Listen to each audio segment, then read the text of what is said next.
Enggak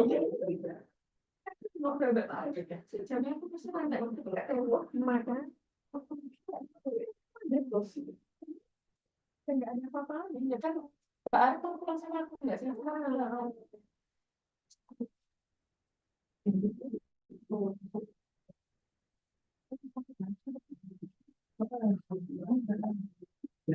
Biar aku pasti dulu, Mbak. Tadi.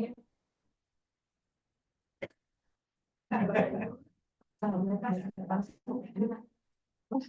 gue pakai tadi mau ikut sih.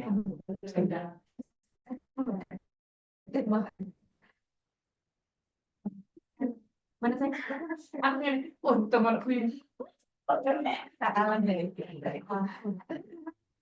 itu pesan pertama apa tahu? Kamu punya bawa laptop berarti kamu loh soalnya itu dipantik sih tinggal dan puas kan padahal aku udah ibu aku ini di belakang aku tadi orang ngobrol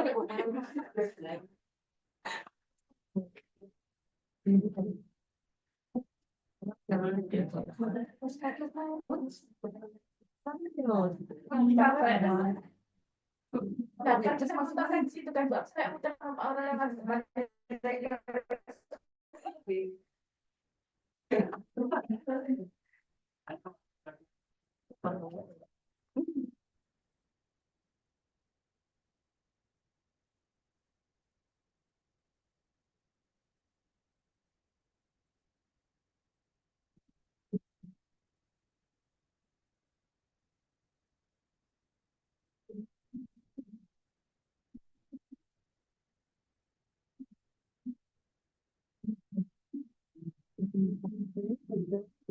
bisa sih dua itu sudah siap pertanyaan aja apa kalau itu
experiences and practices in developing indigenous people in Sarawak and Sabah. So that's very valuable insight of development studies. As we know that we are approaching the SDGs goals, time flies very quickly, and we try to run also very quickly, but then somehow barriers might be there. So this conference, I hope it will emerge some ideas in research, collaborations. Prof. Eko is open his hand to collaborate with us in publication and other things, and also the project of Inspirasi give us chances to move forward and get a valuable insight and valuable dimensions of how indigenous or here inclusivity practice in development studies. Last but not least, I invite distinguished Honorable Rector of ITS, Prof. Bambang Pramujati, to give greetings and also remark as well as open the seminar officially. Thank you very much. Assalamualaikum warahmatullahi wabarakatuh. Waalaikumsalam warahmatullahi wabarakatuh.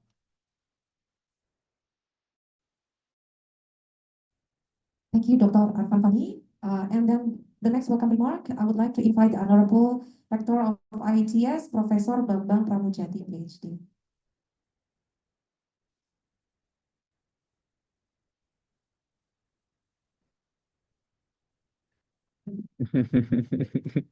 Assalamualaikum warahmatullahi wabarakatuh. Salam. Selamat pagi, salam sejahtera, salam sehat buat kita semua. Morning everyone, distinguished Prof. Eko.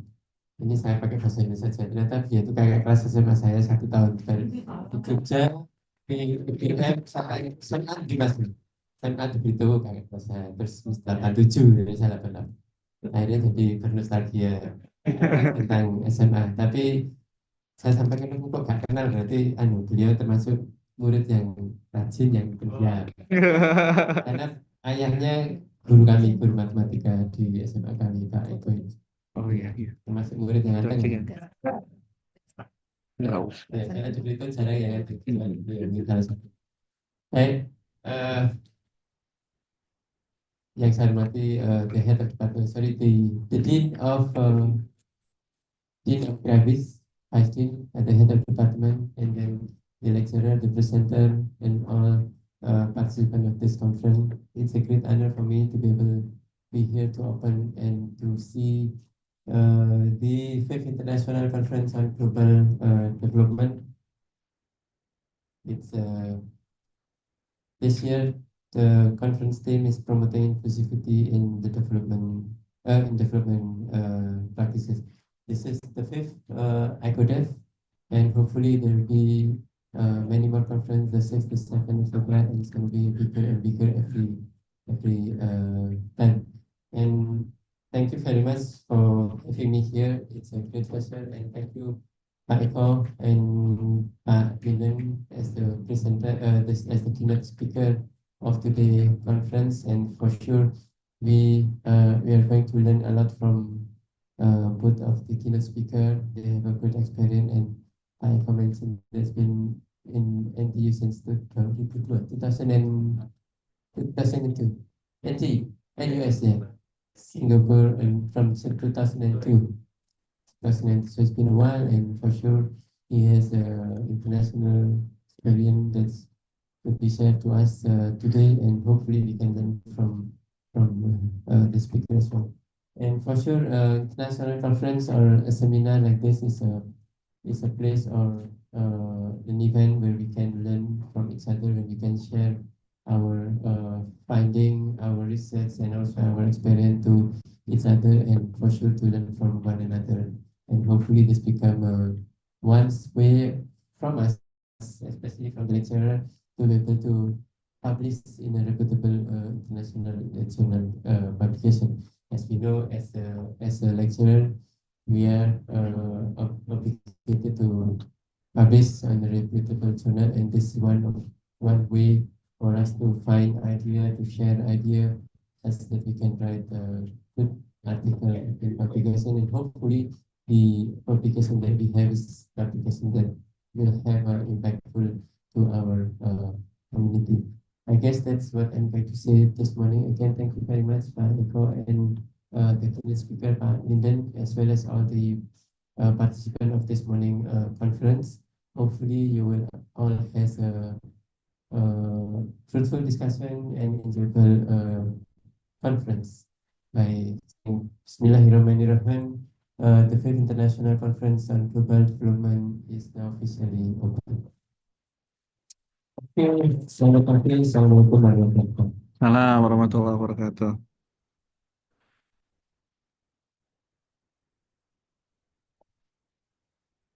Thank you very much, Director of ITS, Professor Bambang Pramujadi, PhD, for the welcome remarks, and also officially opened the fifth ICODEV this year.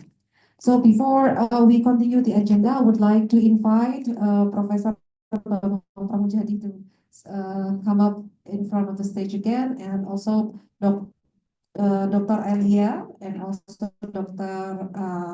Saiful Hakim, Dr. Arfan Fahmi, Dr. Windiani to take documentations, and also Professor Johannes Ekorianto to come up in the stage, and also Pak Ubaidillah as the PIC of the conference.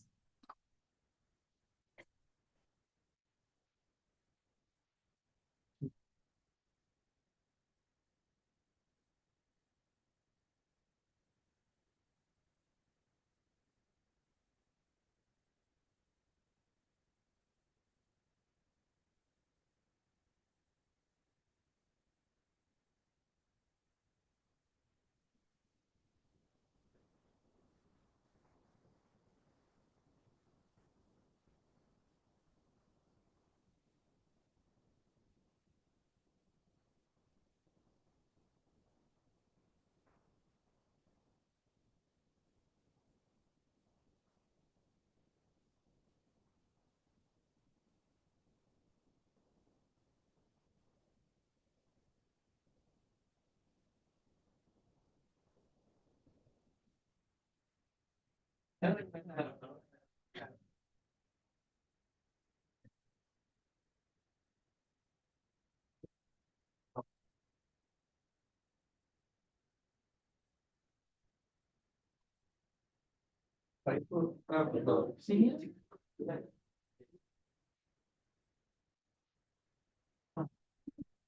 I would like to invite all the participants to come to the stage for the documentations.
Jajannya udah.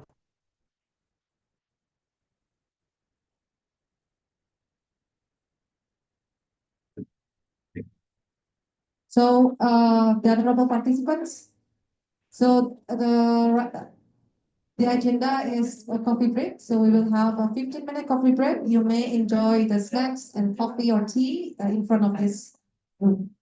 And we will be back in 5:10. Thank you. Wah, tenangnya aku masih terus nanti kan semester.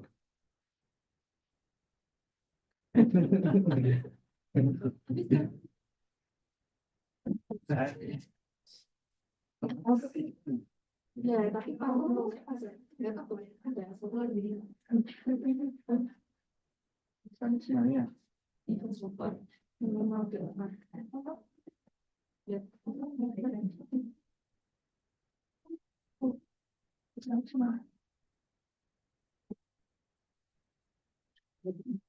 memang prosesnya susah. Tapi once you sudah mencapai kayak saya, lebih dari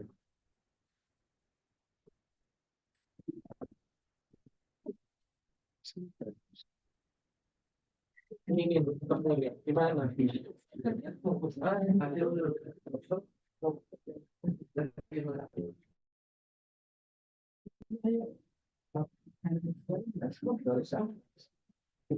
lima enam tahun aku dulu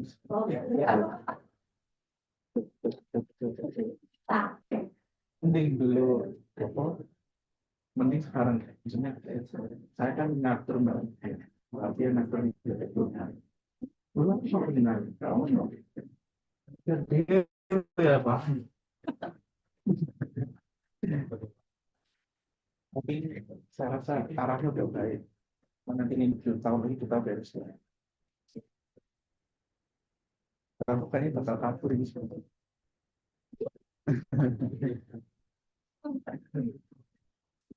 ya pengen ikut di sini nanti kok ini kan udah terpilih Desember akhir mau kan Desember. Ya, Bu.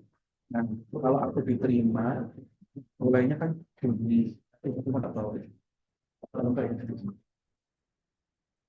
ini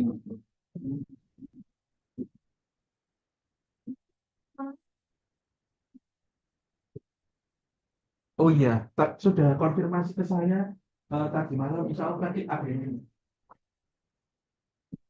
kalau saya ini aja Pak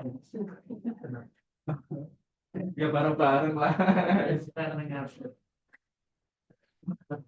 apa namanya oh, pengen solusi menikmati proses ini kalau di Indonesia nggak apa juga kalau misalnya apa itu nomor kita coba ya saya harus kantor ya nggak kalau di Indonesia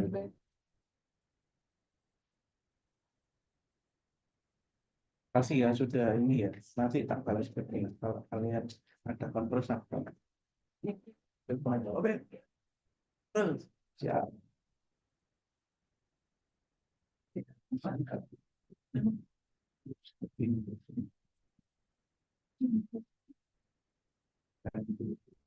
kan ada opsi online mana ya enjoy aja kita punya coffee break ngopi dulu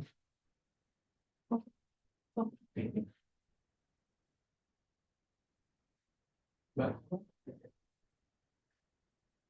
Oh ini udah sama Mbak Atia oh iya iya Ini kantor saya. Loh, ini mana ya? Makanya dari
boleh.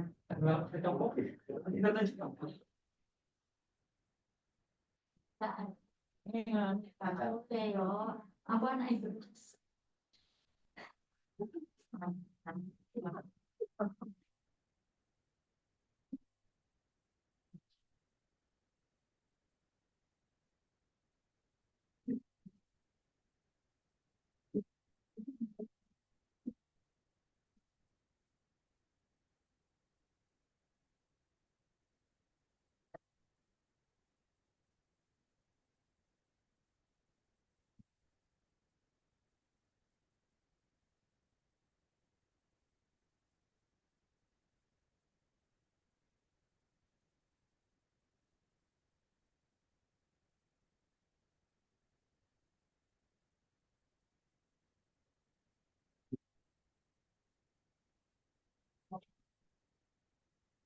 Sehat-sehat.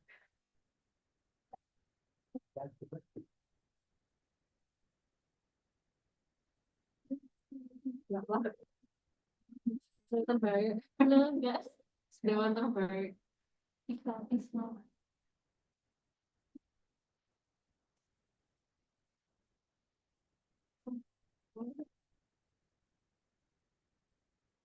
Kenalin apa dia?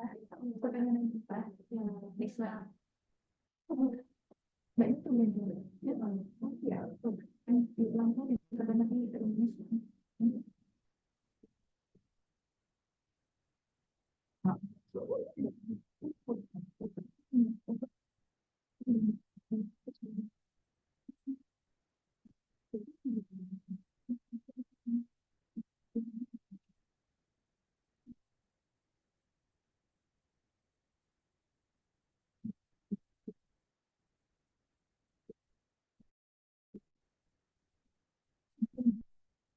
Enggak sih, aku terjadi jasa tidak sesuai.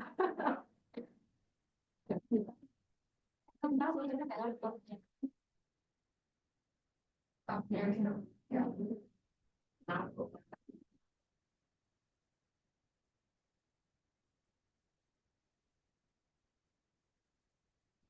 ke Satria Erlangga.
Ya, kayak gitu.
Jawaban yang pas itu.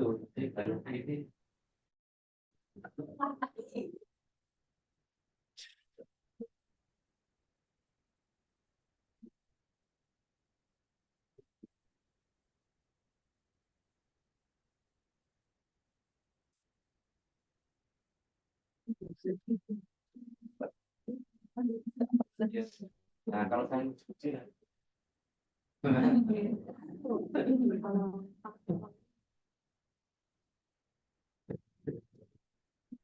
tadi sudah kesempatan Pak. Ya, persen.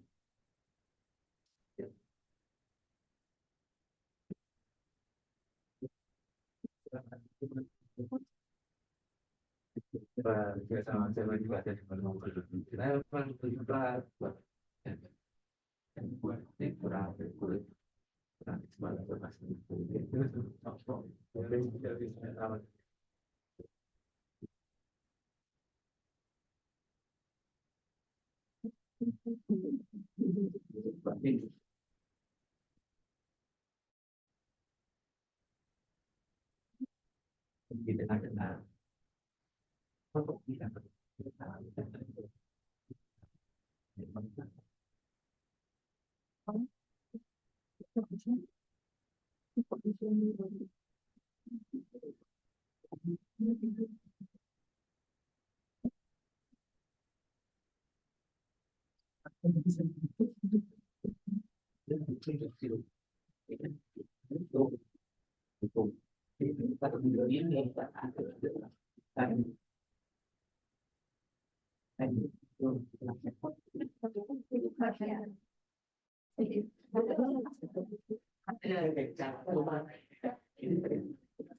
Soalnya menurutku yang menjawab kalau nggak cocok karena tak ada yang boleh terus yang tidak ada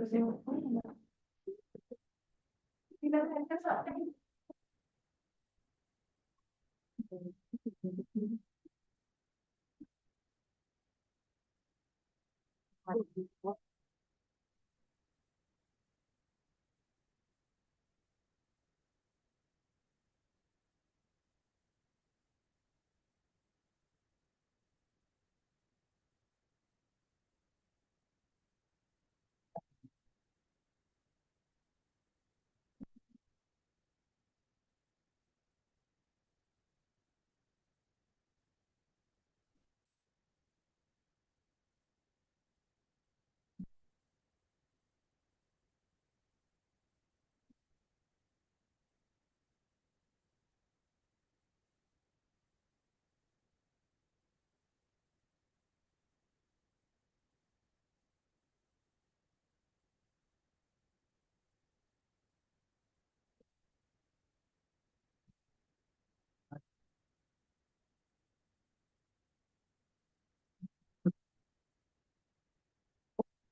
Iya.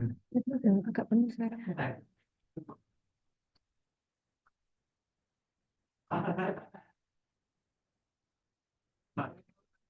Iya. Oh,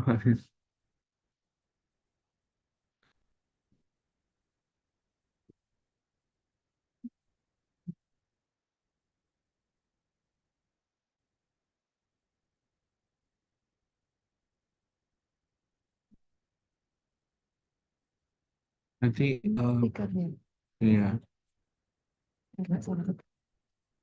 si Pak Eko sama Pak Arfan disuruh maju gitu aja kali ya. Iya, Berarti Pak Ino sendiri yang di situ nanti. Pak Ino coba biar ditemenin Bu Windy gitu ya. Bagaimana enaknya?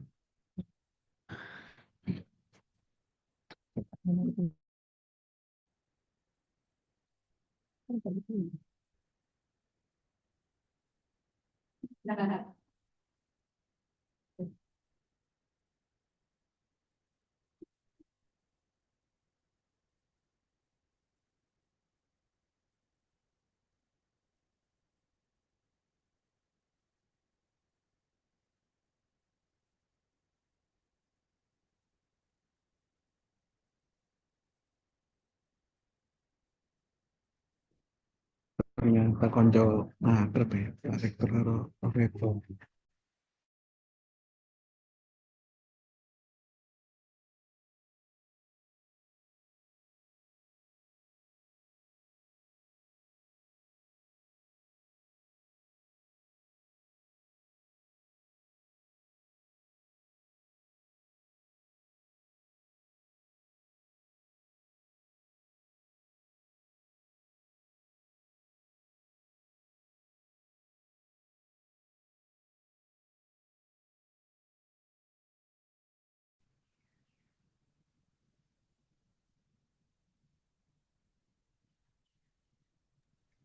Good morning, Prof. Novel.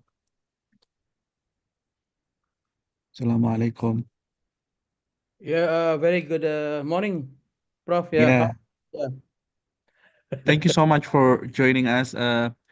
I'm sorry, I have to inform you that we are still in a coffee break. So, yeah, we're going to start in 3 to 5 minutes.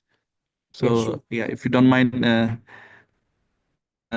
until the all the participants entering the room, and then we will start. sure, no problem. Yeah, but is it Okay. my voice clearly? My voice is it clearly my voice? Yes, yes, yes, I can hear. Yes, yeah. Okay, thank you. Thank you, Prof. Yeah.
participants from the coffee break. I hope you enjoy the cake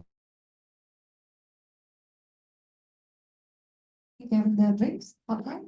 And we will view our agenda, and of course, you may have your coffee or tea or small snacks during the keynote speaker sessions. So the next agenda is keynote speaker sessions. I would like to invite Professor Johannes Ekorianto to sit in front, and also Dr. Afan Fahmi as the moderator to also come up in front. And I would like to say hello to Prof. Novel, the head of Center for Development Social Environment, University Kebangsaan Malaysia. He will be joining us virtually via Zoom. But before I would invite Prof. Novel to start his presentation, I would welcome Dr. Mampai Haki as the Vice Rector 3 of ITS. Welcome to ICODEV, Bapak. And the first speaker is Prof. Novel, and then will be continued by Professor Johannes. But for the keynote speaker session, I will to hand over to the moderator, Dr. Afan. Thank you very much. Welcome again to ICODEV with ICODEV 2024. We come to the keynote speaker sessions. We have two keynote speakers here. Firstly, there will be Prof. Novel Linden from University of Kebangsaan Malaysia. The second is Prof. Johannes Ekorianto from Nanyang Technological University. Before we proceed to the presentation of Prof. Novel, let me introduce shortly about his biography. Professor Dr. Novel Anak Linden, married, and he's professor in Anthropology and Sociology program, Center for Development, Social and Environment, Faculty of Social Sciences and Humanities, University of Kebangsaan Malaysia. His expertise is in community and rural development, indigenous people, and minority groups in Sabah and Sarawak. Audience, join me to welcome Prof. Novel Anak Linden. Thank you. Yeah. Screen is yours, Prof. Novel. Thank you very much, Mr. Chairman.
Okay.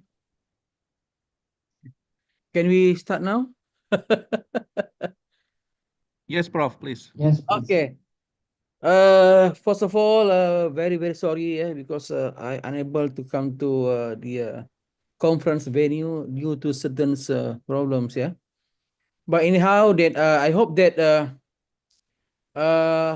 you enjoy my presentation today. Okay. So the topic of my presentation is on the narrative, yeah, of the indigenous community on development. Yeah. Now, first of all, my name is Professor Dr. Novel Lindens. Yeah, I am from UKM. You can see my writing at Google Scholar, and the same time on the Scopus also, yeah, Elsevier. You can just write my names. So all my publication, my research will be up here in the link, yeah. Now, at the same times, I'm also the adjunct professor at the University Negeri Semarang, Indonesia. Yeah. Recently, I also been appointed as adjunct professor Universitas Negeri 11 Maret. Yeah, Universitas 11 Maret. Yeah. Okay. Okay. What I'm trying to share with you is how the indigenous community, yeah, what is the assumption? What is their perception? What is their worldview on development? Now, people talking about sustainable development everywhere, every country, yeah, even in campus, in the university, people very frequently talk about development and sustainable development. Yeah. Now you can see around the world, people talking about sustainable development, but they are never talk about after development. What happened after development? Before we go to sustainable development, what happened after development? That is the gap that we never talk comprehensively and constructively. Yeah. Now, so the research gap that we should look at now is this is development, this is sustainable development, but there is a gap here that we never touch, that we never talk seriously. Yeah. But we always talk about sustainable development, SDG. Yeah. Even in the research, yeah, even among the policymakers, they are talking about sustainable development goals. But before we talk about SDG, there are certain area or certain issues that we never talk it thoroughly. Now, the question is, yeah, when we talk about development, sustainable development, we are talking about the society, the modern society, but we never talk about the native people, the indigenous peoples. What happened with them? Yeah, yeah. So that is the first question. The second question is, why, if you read previous research, previous literature, they most of the research find out that, yeah, indigenous community is with development or against development. Yeah, so that is the basic question that always asked in previous research about community development and development studies. Now, what is development? It's a words come from capitalisms, yeah, where it's more on a more talking about the materials, yeah, but not about the non-materials, yeah.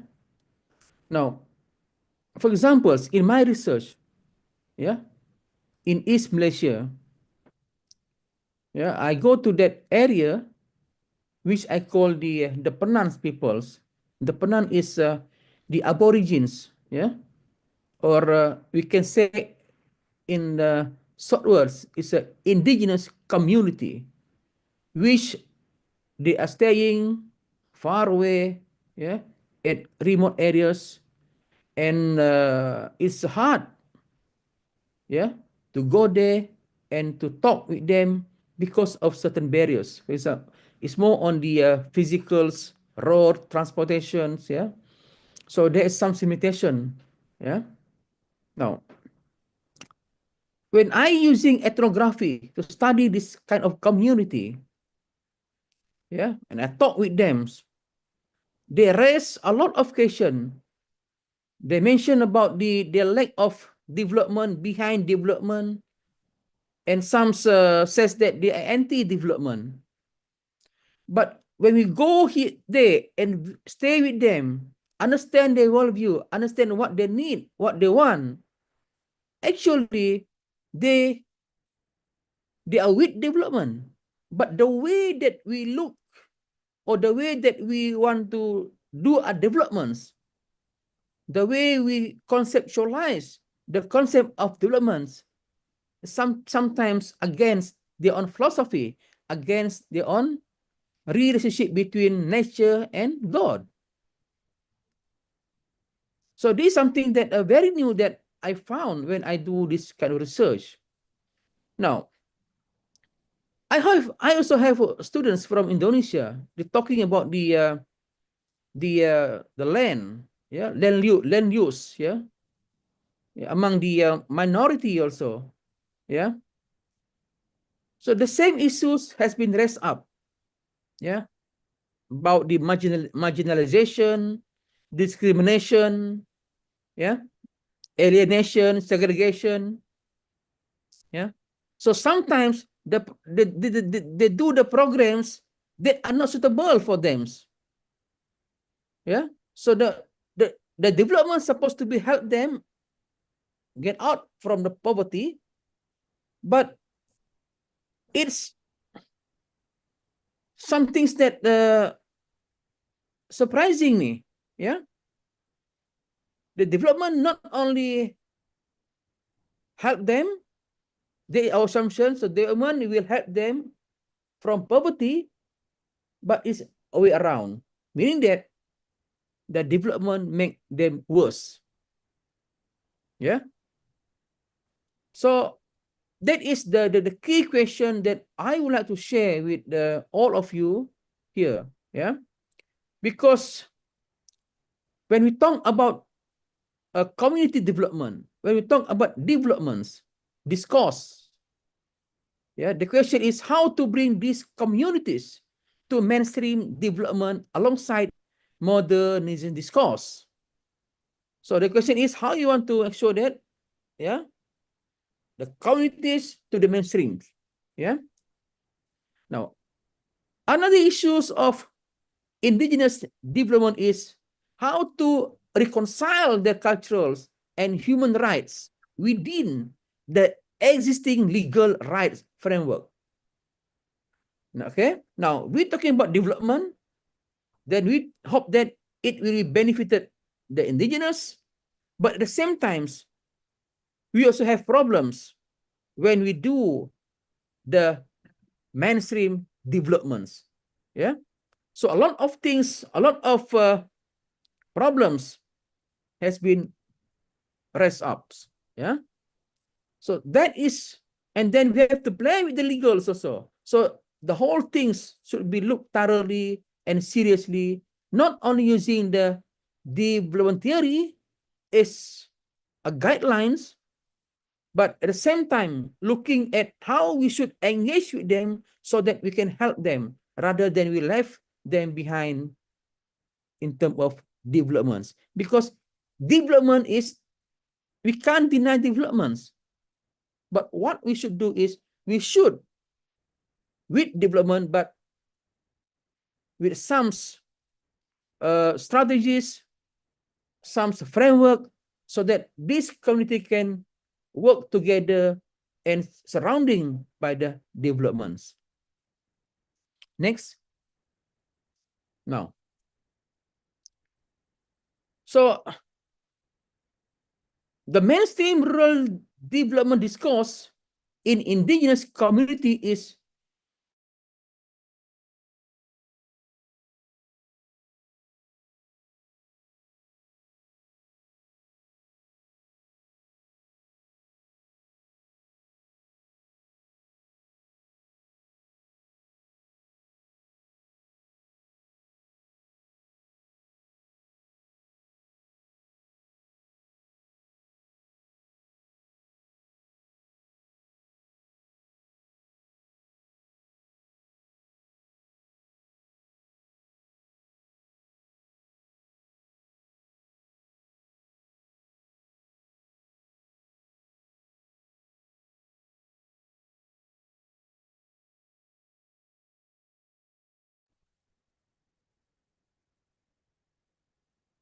hilang ya. Boleh dengar ya, Pak? Iya, Pak. Iya. Ya, ini Iya, saya Prof. You're back, Prof. Okay, yeah, yeah. So the issue is the mainstreams. Yeah, I think the Malaysia, Indonesia, yeah, we have same problems. Yeah, because how we want to relocate the community. Yeah, to give away to the plantation. Yeah, and then to the some agriculture activities. Yeah, jadi isunya sama isunya ya. Jadi maknanya kalau kita ada community itu di situ, kita nak pindahkan supaya kita bagi ruang kan, bagi ruang, bagi peluang kepada plantation kan, maka mereka ni harus di resettlement semula, ya. Jadi ini isunya agak hangat isunya ini, Bapak ya, kalau di Malaysia ya, terutamanya di Sabah dan Sarawak ya, especially in Sabah and Sarawak ya, and also some state at Peninsular Malaysia, yeah, the resettlement issue, yeah. So that is one type of the developments, yeah. Now, beside that, we also talking about the infrastructural development, yeah, of peripheral native communities, yeah. For example, yeah, there are a lot of activities, there are a lot of development. For example, we more on the top-down development, bottom-up development, yeah. It's more on the we want to see whether what we want to do is yeah is in line with the aspiration of the peoples, yeah, of indigenous, yeah. So this is something that in Malaysia, for example, they trying to help, yeah, trying to help the indigenous so that they can go to the mainstream's development and they will increase their quality of life, yeah. Now, but sometimes it doesn't work, yeah. There's some research has prevailed, yeah.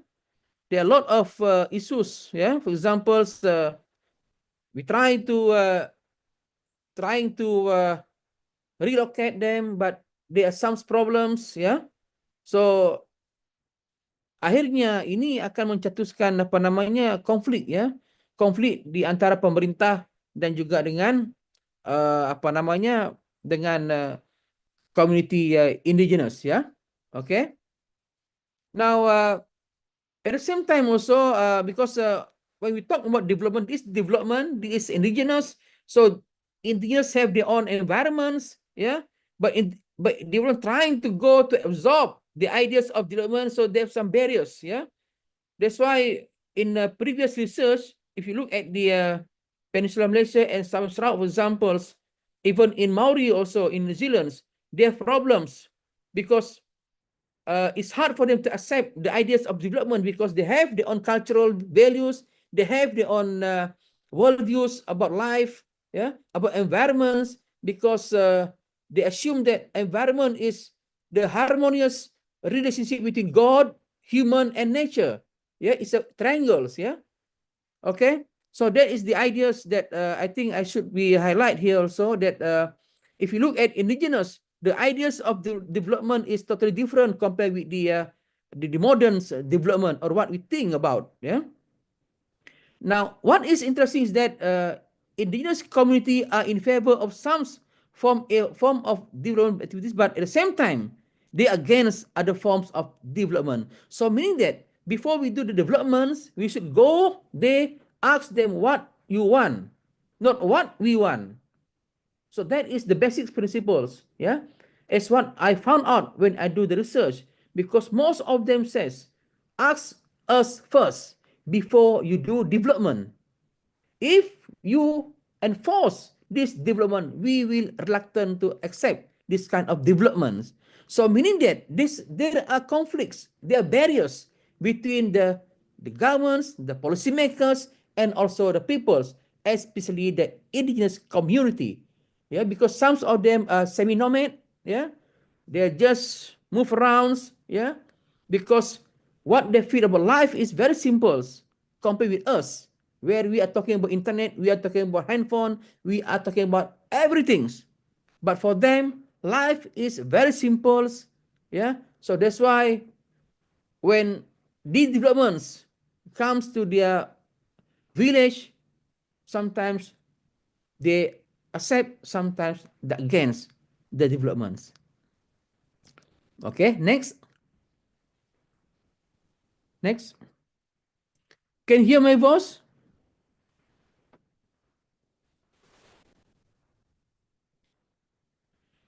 Now, in discerning the discourse of development as a social reality, we use the notion of authority defined and everyday defined. So meaning that what is very important now is what is the definitions of the native or the indigenous about development. So we must look at from two perspectives. Number one is from the authority. One is the authority assumption, the authority definition about development. And then the same times we ask the community, what is the define about development? So that's why if you look at the books wrote by Samsul Amri 1996, he defined the development from two, authority defined and everyday defined. Okay, so meaning that the authority defined social reality is created by the people in power structures, such as those in the academics, governments, or corporate field. Yeah, that's why, according to Samsul 1996, this social reality is normally textualized or recorded in academic journals, books, and media, and found in official policies.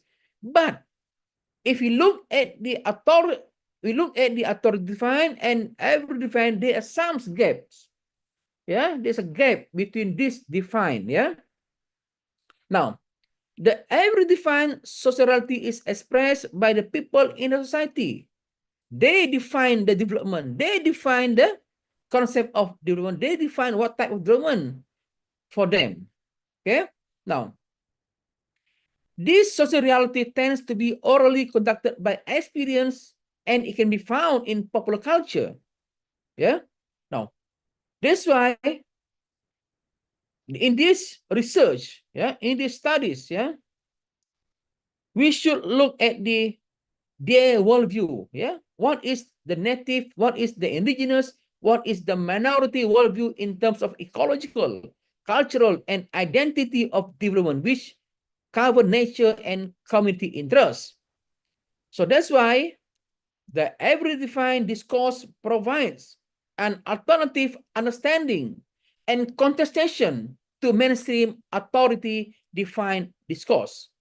So in this topic, I would like to talk about the comparison between the average defined and also the authority defined. So authority defined is from the perspective of the academics, perspective of the power structure. But the average defined is from the public or from the people. Okay. Next. Next, yeah. Now, what is the impact of modernizing rural development? Now, the development discourse rests on the ideals of integrating the indigenous into the rural development projects. Now, the ideas of growth in the development project says the plantation economy warrants prior deforestation by way of logging activities, which by itself generate income. Meaning that, now, this is the big problem, big issue, deforestation. Yeah. Especially when we link it, because if you look at the several journals, several articles, several news, they always talking about deforestation and palm oils. And also they're talking about the native or the indigenous community, because the land is belong to the indigenous community. Okay.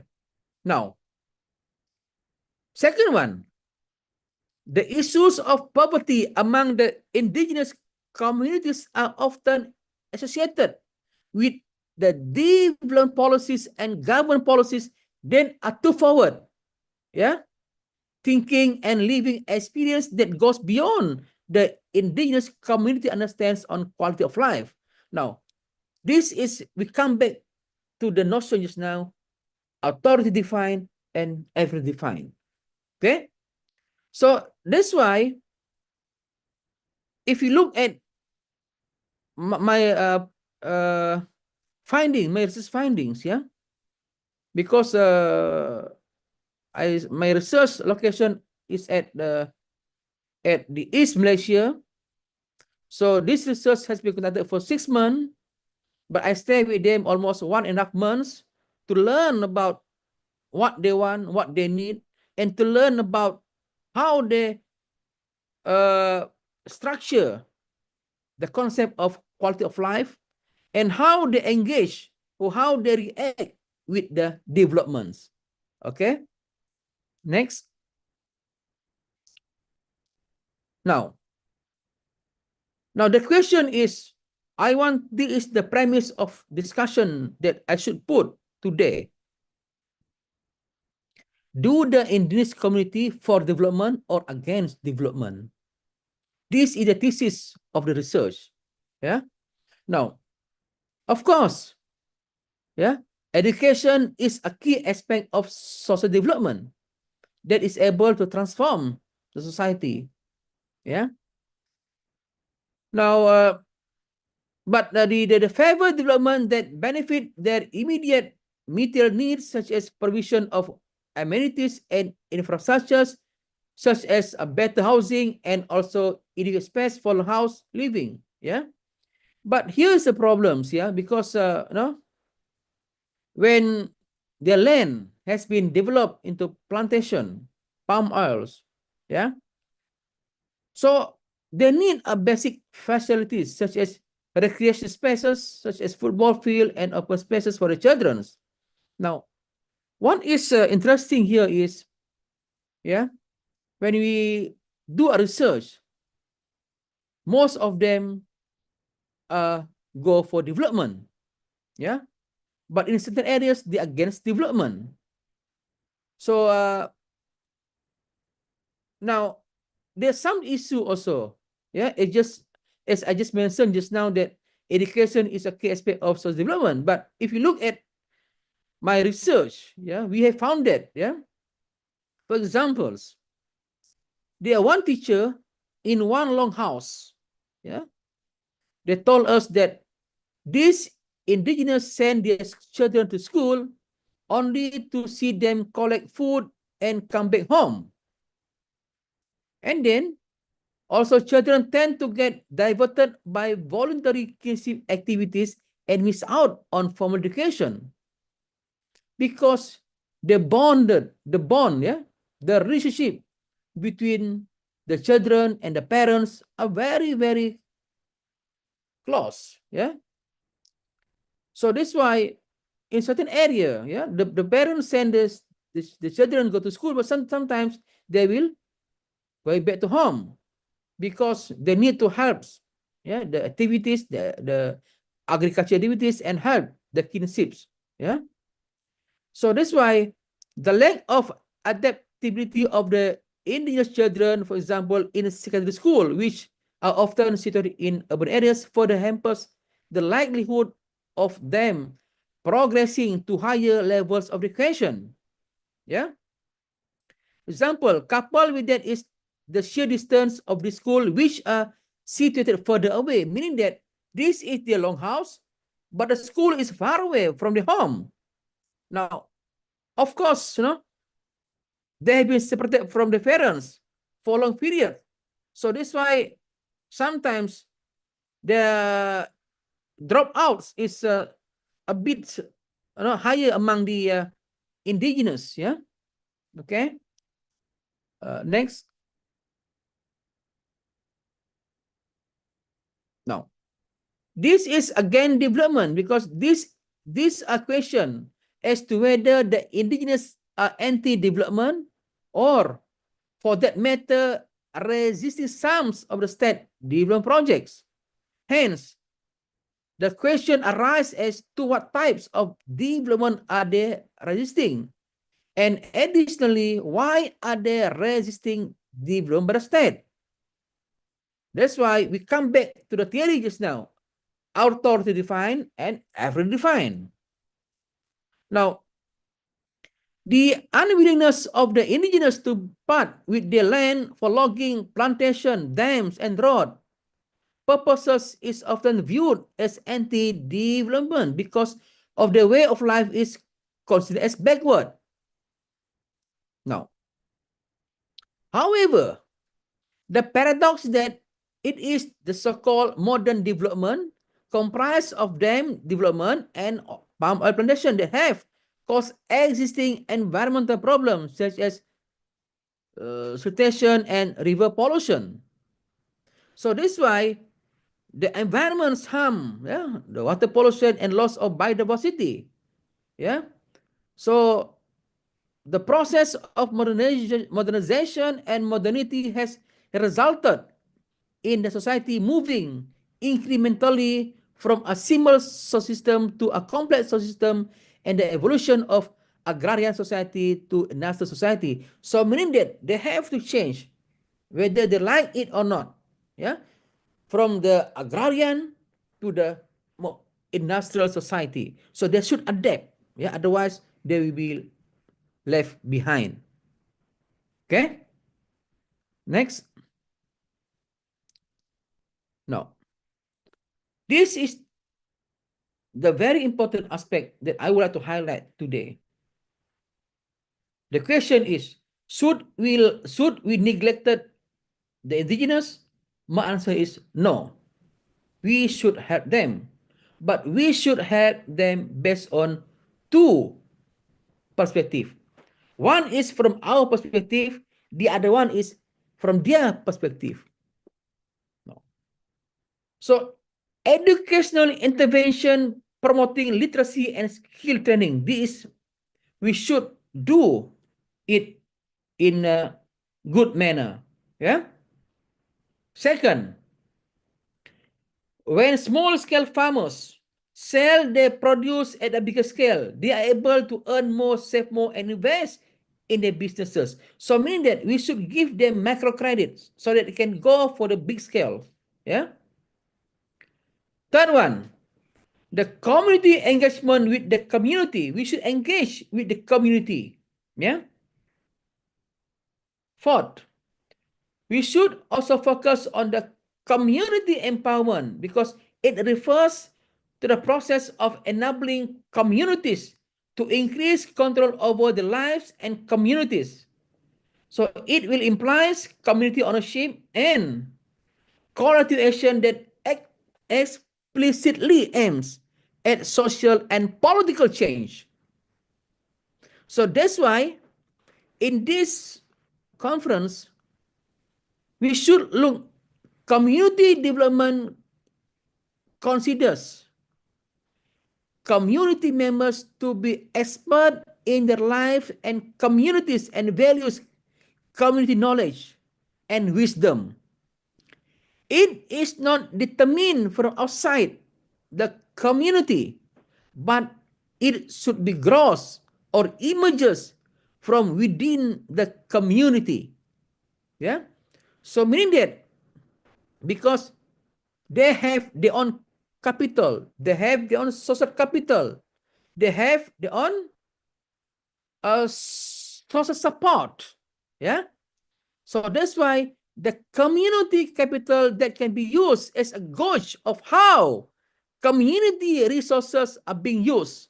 So because the naturals build financial, social, human, political, and cultural capitals. Yeah. Next. Now, what is the whole idea of development is we cannot run away from development. Now, this is development. Now people are talking about sustainable development. After this, what kind of development? Now, in this gap, people talk about alternative development. What is alternative development? As mentioned by Armayason.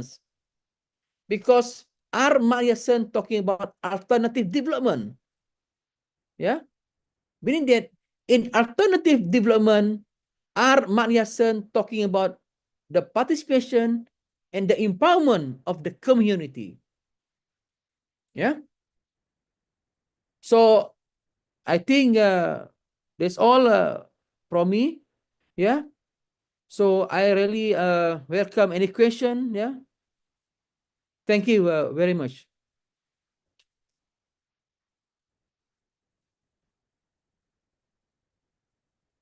For the eventful presentations.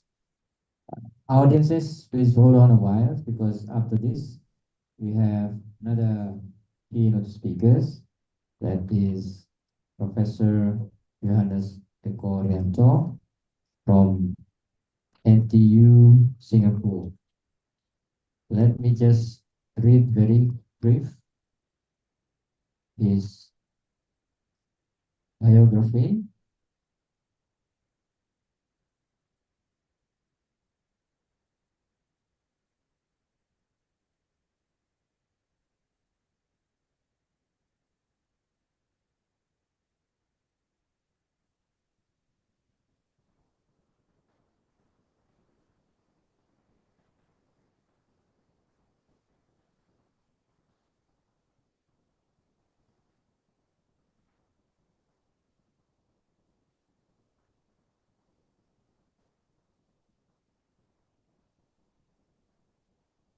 So Prof. Johannes Eko Rianto is a professor of economics at Nanyang Technological University, Singapore.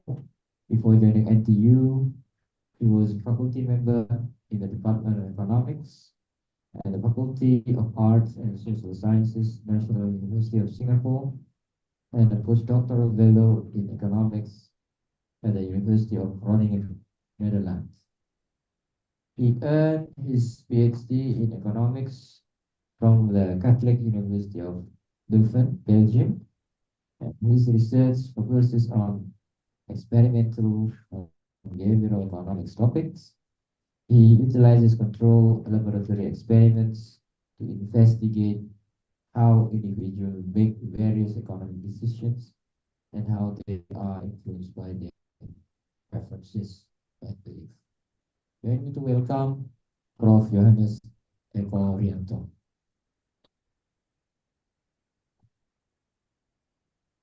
Thank you very much. It's an honor to be here, and thank you for inviting me to this ETS.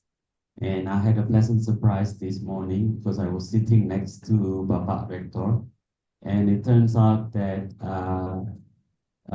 he was from the same high school where I graduated many years ago. So I was his senior, a year above him, from the Brito High School. So it was a pleasant surprise. I didn't expect that I'll see someone from the same school. Okay. So thank you to Pa Arfan for inviting me. So I met Pa Arfan in NTU Singapore. He visited Singapore, and we had a meeting at that time at the School of Social Sciences. So I'm an economist by training, but when I was in the high school, I didn't take EPS at that time. I took at that time it was called A1, Fisika dan Matematika. And then I decided to move on and took economics, and I didn't look back since then. So okay, so yeah, I'll be presenting in English, but I will try to explain things hopefully clearer by switching to Indonesian sometimes, and feel free to ask me questions later on. So what I'm going to do today is to examine the role of inclusivity in development practices. So that was the topics that was given to me. So I was thinking about what should I give for today. So what I'm going to focus will be on how behavioral insights, that's very closely related to the research that I do, behavioral and experimental economics, And I want to look at how behavioral insight can help address social exclusions and create inclusive development interventions. So what I'm going to do in my presentations, I'll go over several specific examples and studies published in journals. So almost all of these studies are not in Indonesia, so they are in the US or in some other countries. But I think we can have some lesson of experience from those studies, and let's see. So we'll see how social exclusion operates, and hopefully we can explore actionable ways to overcome these barriers. Okay, so let me start my presentations now. If I can use this one. Doesn't move. It moves. Okay, so now we talk about inclusivity. And inclusivity in development is very important. And it is also mentioned clearly in the United Nations Nation Sustainable Development Goals, or SDGs. Now, if you know, SDGs are a set of 17 global goals adopted by all United Nations member states in 2015, including Indonesia. So it is designed to promote prosperity while at the same time protecting the planet. And one thing that is very important here is inclusivity. Inclusivity is central to this goal because it is helpful to ensure that economic growth benefits all segments of society. And with that, we hope to reduce inequalities. And obviously, the end goal is to build a society with stronger social cohesion. Okay, so that's the idea of sustainable development. Now, unfortunately, in order to achieve these sustainable development goals, it's important that we eliminate social exclusion. So social exclusions is a barrier to inclusive development. And if you think about social exclusions, there can be, if I have to group them, all of those factors, I'll group them into two big categories.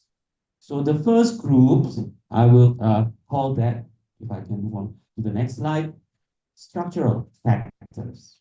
Okay, so structural factors, this depends on the macroeconomy as a whole, something that often we will not be able to influence that much unless now the second factors that would be important would be what I call behavioral and cognitive factors. So it's at the level of individuals. So a lot of things often are limitations, our inability to actually move on, being mobile,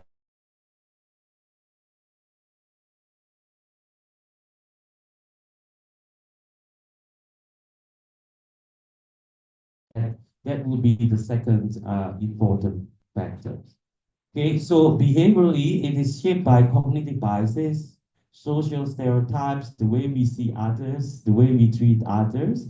Maybe we don't have any intentions to treat others differently, but without we even realizing it, we often treat others differently. So this is some important factors that I would like to pay attention to. So essentially here, let me stress out that social exclusions as the process by which certain groups are systematically disadvantaged and denied access to resources, opportunities, and rights. So we hope to eliminate all of these social exclusions. Okay, so let's start with the first factor. So if you look at the first factor, doesn't move.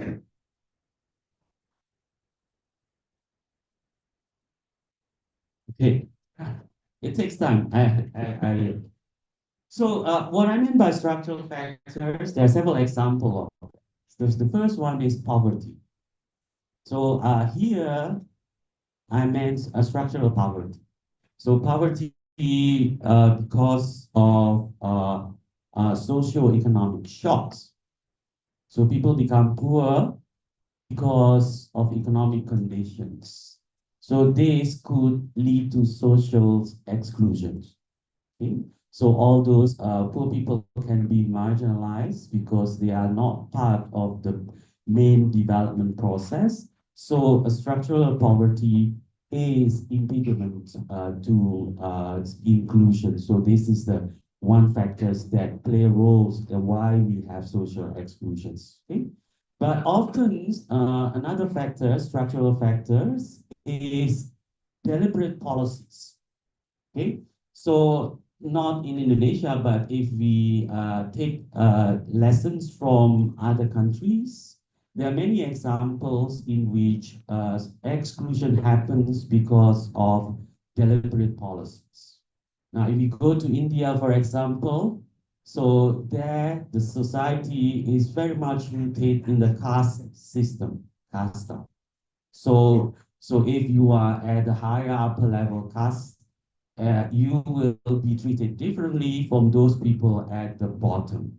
And the really bottom one is what we call the Dalit. So often the English words used to call them, they are the untouchables. Okay?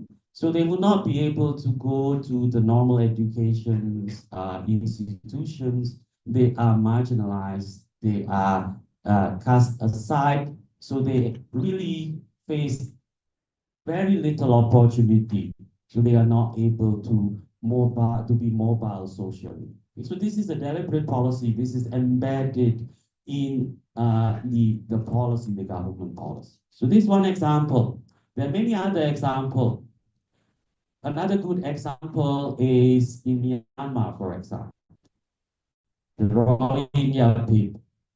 They are deliberately excluded by the authority. So as a result, exclusion happens there because something that is imposed from the government side. So this is very difficult. So to break this there has to be an initiative from all parties. So these are example of structural factors. Okay? Now another example of structural factors and something that is important and that has been given a lot of attention nowadays in the literature as well is the issue of financial exclusion. Okay? So if you look at financial exclusions, so very often the poor peoples, so they are not getting access to financial help. So they are the unbanked people. Okay? So if they go to the bank, they ask the banks, oh, I want to have a loan, small loans to do this thing so that I can do something. They are often being excluded because the bank sees them as they are not credit worthy. So it's hard to give credit to them because the bank would be worried that they will not be able to pay back. So if you look at the data across the world, so the proportion of the unbanked people is actually pretty large. So here, if you look at the slide here, roughly about 59% of adults in developing economies, they are excluded from the formal banking system.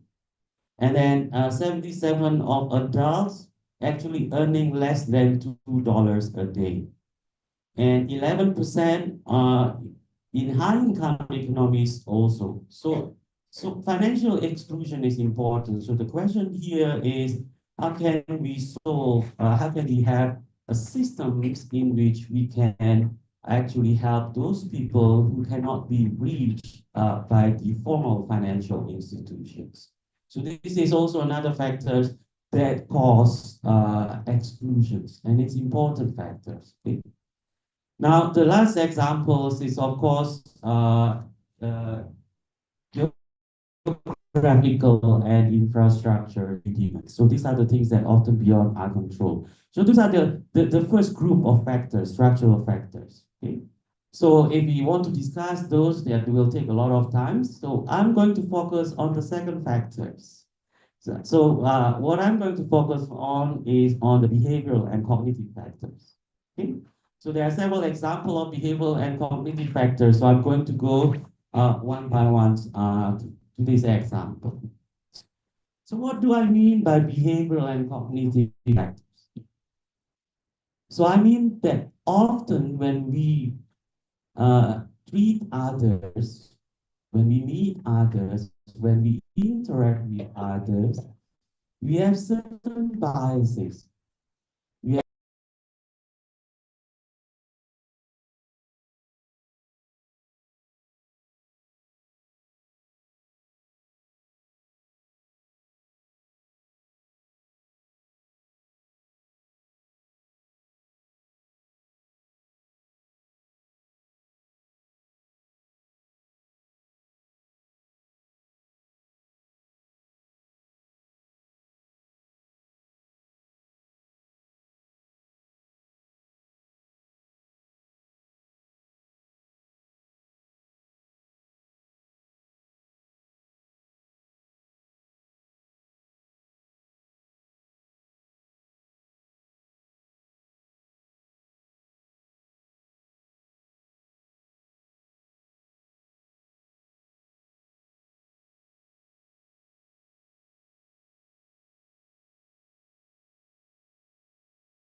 So this is about implicit discrimination.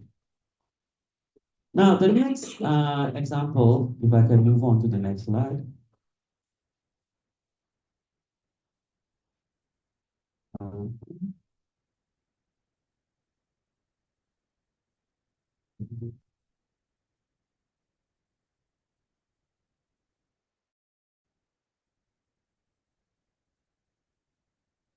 Maybe must invite, yeah. Okay, so I'm going to skip this. This is a regression result. This is an economic result. I think I already mentioned the conclusions that there is implicit discriminations. This is based on the data. So there's a survey, there's randomized control trial, there's a data. So we speak with the data. So it's evidence based, not just okay. Oh, there is a discrimination here, but what? So this is evidence based kind of policy. And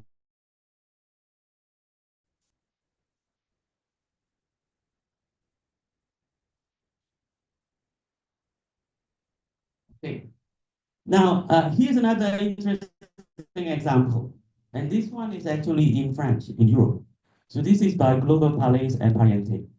So what they would like to study, they want to study how implicit biases create a self-fulfilling prophecy, meaning that because implicit bias is there, and because people internalize this implicit bias, and both sides, those who discriminate and those who are being discriminated, often those who are being discriminated feel they accept it. It is as it is. Okay, so they internalize it. Okay, and this can be very dangerous because then it will create a cycle. Because people will feel, oh, I'm excluded anyway, so I feel stress in the sense that then it affects the way I do in terms of activity. So this is a good example. So this is also randomized control trial. So what they did, they conducted a randomized control trial at a large French grocery chain. So like Carrefour, I don't, there's no Carrefour anymore here, but Carrefour is a French grocery chain. Okay. Now, employees there were randomly assigned tasks to jobs of varying feasibility. By varying feasibility means that they are fronting the customers. So basically, they are facing the customers right away, or they are behind in the storage room. Then they don't see the customer. So high feasibility job means they are meeting the customers. They are seeing the customers. And then in the study, they track how often minority employees actually assign to the high feasibility task compared to the peers. So if they want to have people who deal directly with the customers, would they assign minority or would they assign majority people? That's essentially what they are trying to do. And they found out that minority employees actually receive fewer opportunities to perform high feasibility tasks. And this becomes self-fulfilling because there are not many minority who have these jobs fronting customers, seeing customers directly. Then the managers, it's not on my screen here.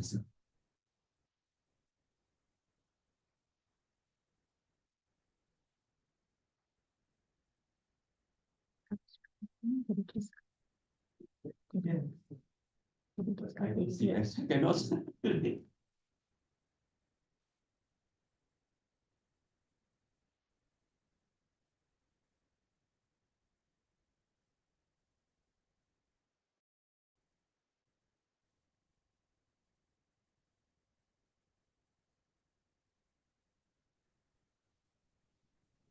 Just then.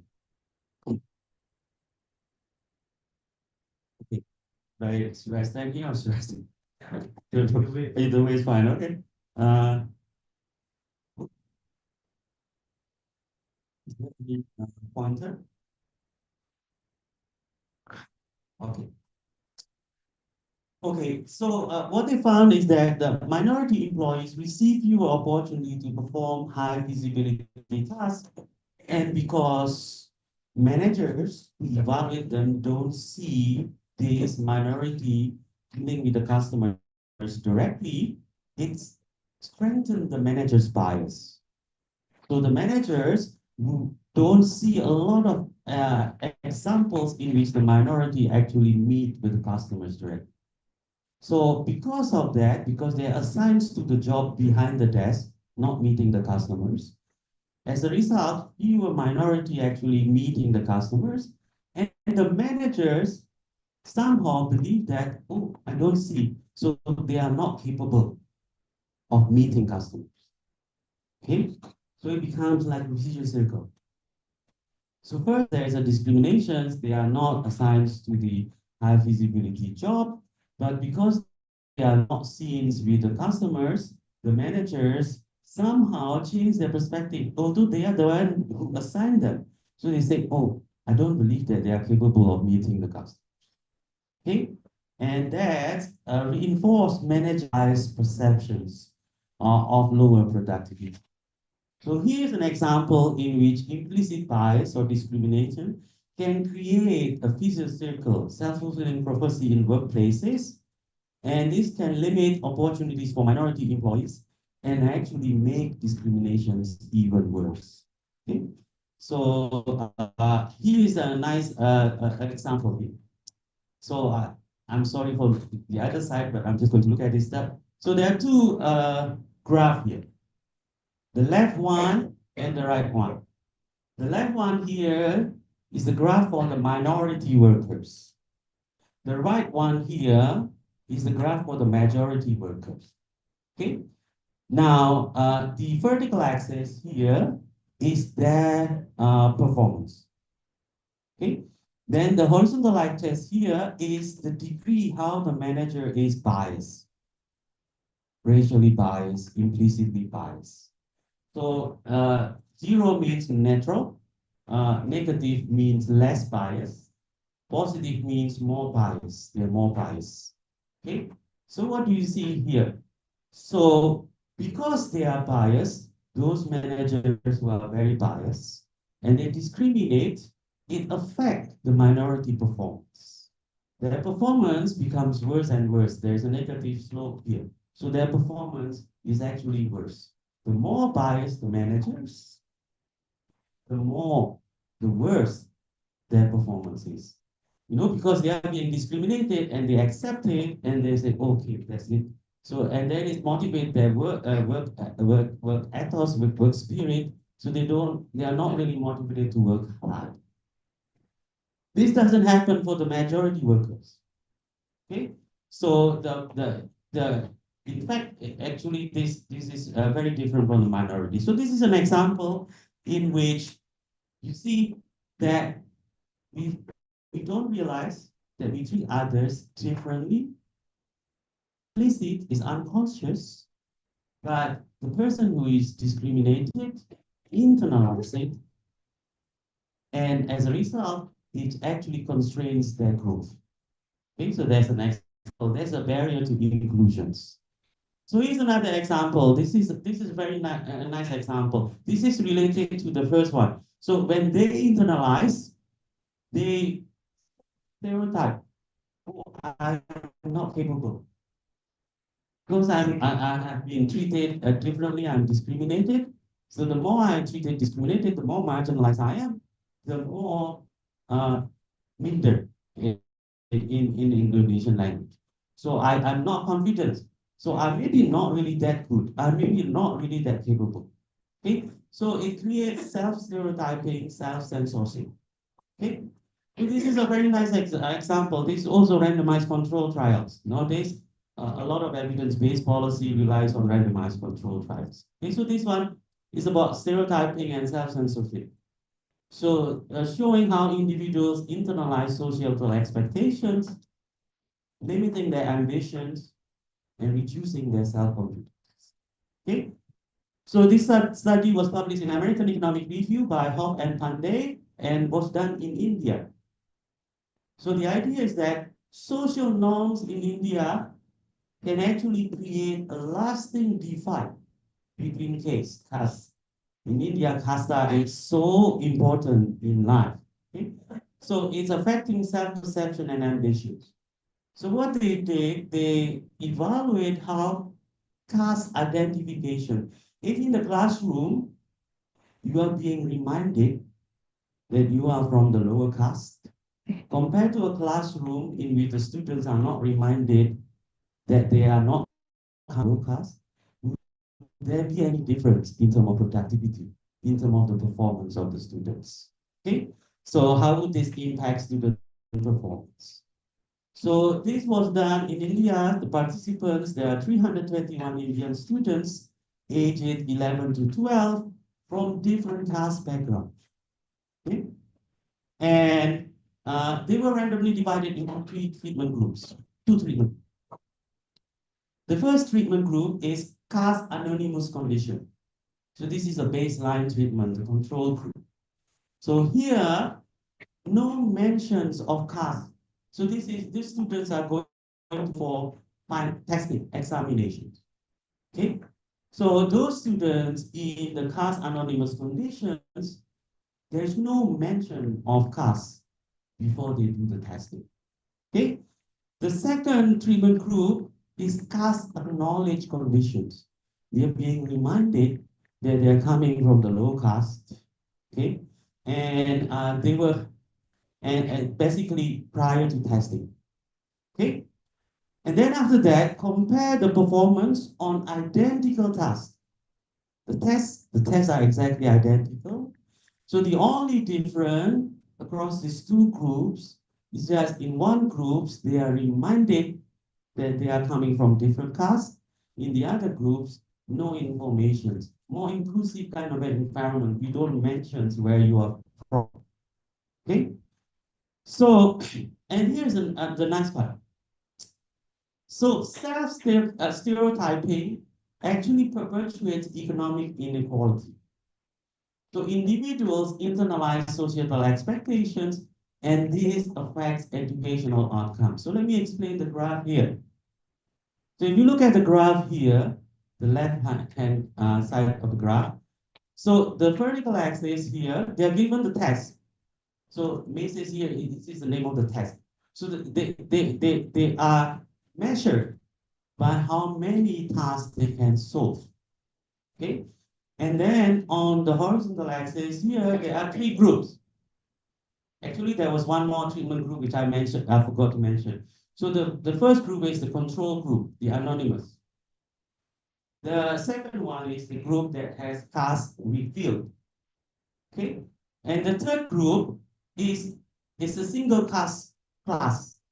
And they're being reminded you are all from the high caste, or they are all from the low caste. This one, the caste reveal, this is the case in which the classroom, they are mixed. Some students from the low caste, some students from the high caste. So they are being reminded, and they know, oh, inside this classroom, there are those people who are coming from the privileged environment.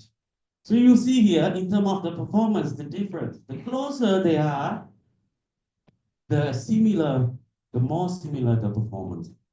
So in the anonymous, no mention about caste, they perform equally well. In a caste-free field, in a mixed classroom, low caste and high caste, the difference is huge. The black one here is low caste, the white one here is high caste. Okay? And if they are uniform, only low caste, only high caste, then there's no difference. So here is the main result here.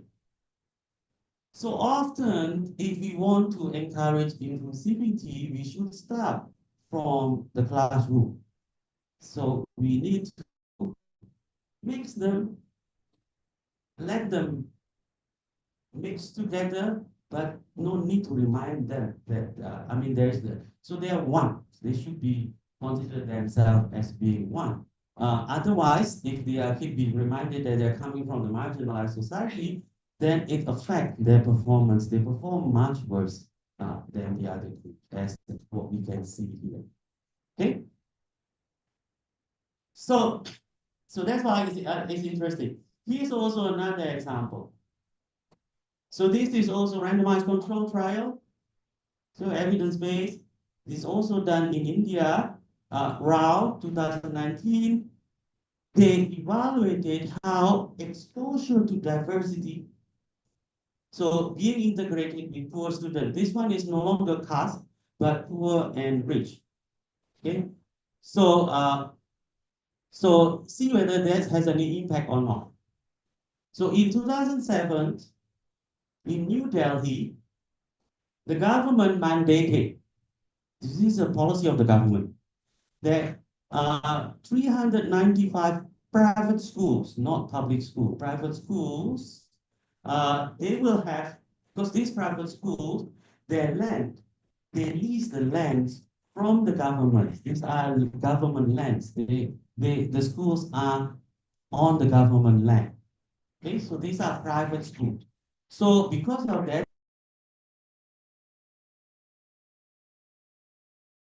the government can impose things on them. 195 private schools, you have to reserve 20% of the seats for low-income students. Okay, criteria is under 100,000 per year. With no fees charged, and the government will compensate the school. Okay, so that's the policy that the government imposed. And this researcher, this paper, make use of these policy interventions to do further analysis. Okay, so what they do, so students were randomly assigned to group with either same background peers, meaning poor with poor, or rich with rich, or mixed group background, poor with rich. Okay, and they measure outcomes. So the outcomes that they measure, how generous they are, how willing they are helping others. So using voluntary charitable fundraising activities, whether they are willing to participate in a charitable fundraising activity.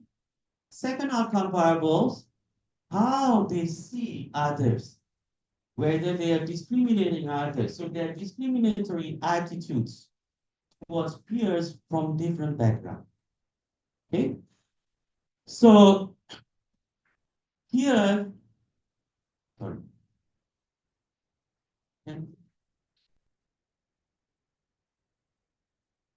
I hope I'll. Oh, okay.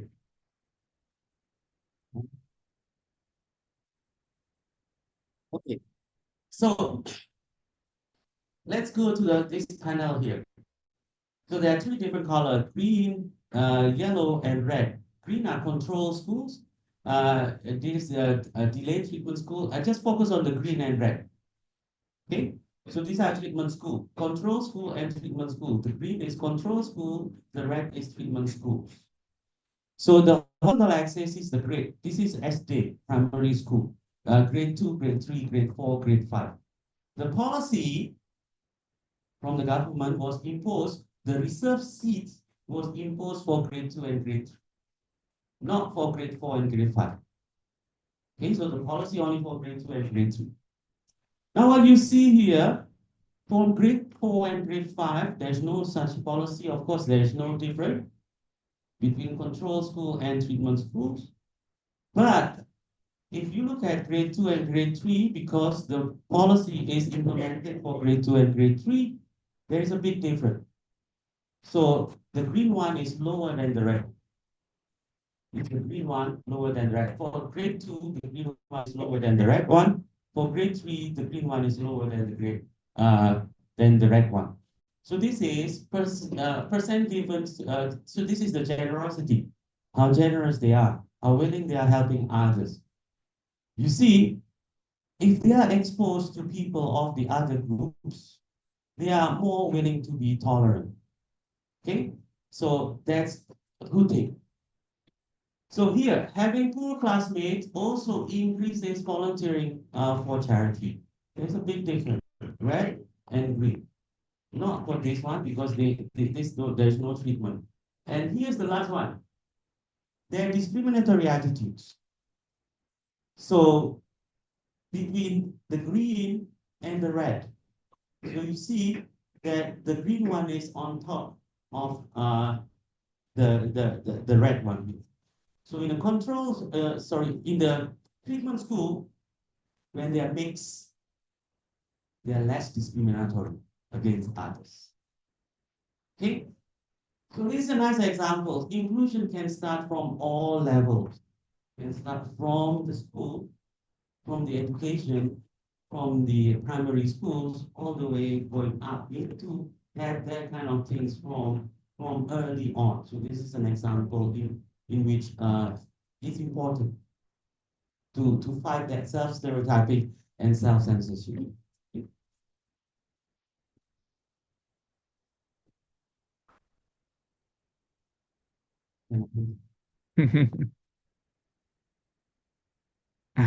Okay, this is next one.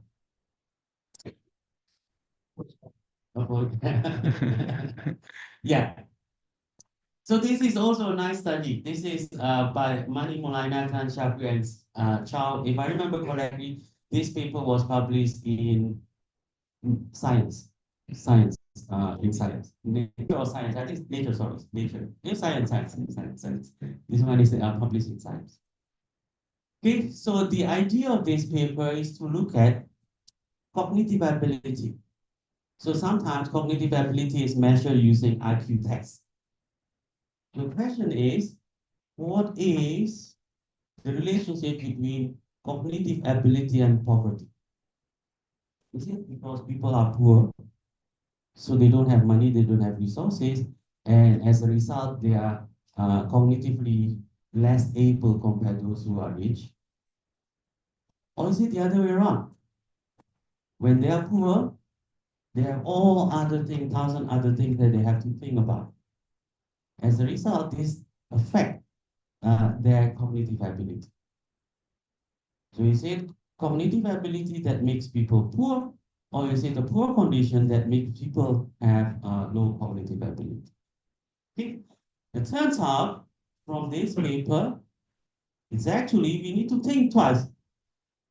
It's not that low cognitive ability makes people poor, but it's because people are poor because they have a lot of other things in their minds that they need to take into account. They perform not so good in terms of cognitive ability. Okay, so poverty creates a mental strain, stress, and that reduces availability of cognitive capacity. Okay, and as a result, it affects ability of people to focus and to solve problems. Okay, so if we think about financial challenges, thinking so hard about financial challenges leads to poor cognitive test results. And this psychological burden can result in choices that are making people even getting more poor and poor. So they make not so wise decisions. So this is very interesting. So they look at all the studies based on the IQ test, based on the ability to exercise self-control, on the cognitive control. So the result shows that being poor has the impact on cognitive ability. So here's another example. This is something similar, so I'm going to skip this, but this is also another study. This is also in a top journal, Academy of Sciences, PNAS. This is also showing that economic inequality makes people feel relatively deprived, which can increase their motivations to take risks to improve their standards. So being poor make them becoming more in a certain way when they decide to take risks or not to take risks. Okay. So here, the next one is I'm almost at the end of my talk. So this is on adaptive preferences. So if we have social exclusions, often excluded groups may develop preferences that reinforce their own exclusions. So they make that, oh, it's okay, it's acceptable, without them realizing. Okay? So they internalize their position as normal. So women, and this is an interesting study, women in male society often express lower career ambition. And that's because cultural adaptations. So they think that the norm is that they should not go out to work. And because of that, they take it, they internalize it, and they have less ambitions. So it's kind of a self-perpetuate. Okay? So this is a nice study by Burstein, Gonzalez, and Yanagisawa Drott in published in a top journal as well in economics, randomized control trial also. So investigated how misperception of social norm. So in fact, people are wrong. People think that society actually limit opportunity for women to work, but in fact it's not. Society are more open than what they think they are. But because of the media, all these things, then they have impression, especially women, thinking that, oh, I cannot do this, I cannot do this. So then they accept it, they internalize it. Okay? So they investigated how misperception of social norms affect women's employment decisions. The study was done in Saudi Arabia, where social norms impact their labor force participation. Okay? So this was published in American Economic. So here, they recruited 500 Saudi males between the ages of 18 and 35, living across Riyadh, Saudi Arabia, as participants in the expo. And as the first stage, they were asked about their own views on whether women should be allowed to work outside home. Okay? So after that, they asked what they believe others think about the same topic. Okay, so here the step of the randomized control trials. There is a control group and there is a treatment group. So in the control group, there's no information given. In the treatment groups, they are informed that you are actually wrong. You expect that others are going to discriminate, but in fact, others are less discriminatory. Okay, so if you are told that, if you are given that information, how would this affect your decision compared to if there is no about that? So we need to correct the wrong perception that people have. Okay, so here's the result. You know, the data, the survey, when they are asked individually, the fact is that men generally supported female employment. So when they ask, oh yeah, almost all of them say, I'm going to support. But when they ask, what do you think of others, men? They think that other men are not going to be that supportive. So everybody thinks that way.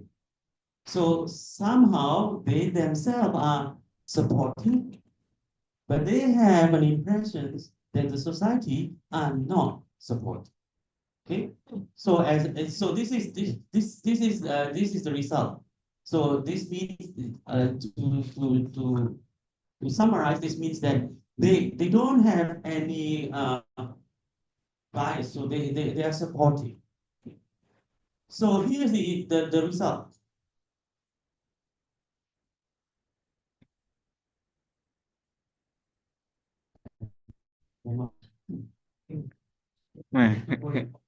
Voice over question. Okay. So okay. So what we found here is that so you see in the treatment group, when in the treatment groups they are told, look, you're actually wrong. Everyone else is actually more supportive than what you think you are. Okay? As a result, in the experiments, they indeed becomes more supportive. So comparing treatment group and control groups, their partners, their spouse, tend to have a higher employment.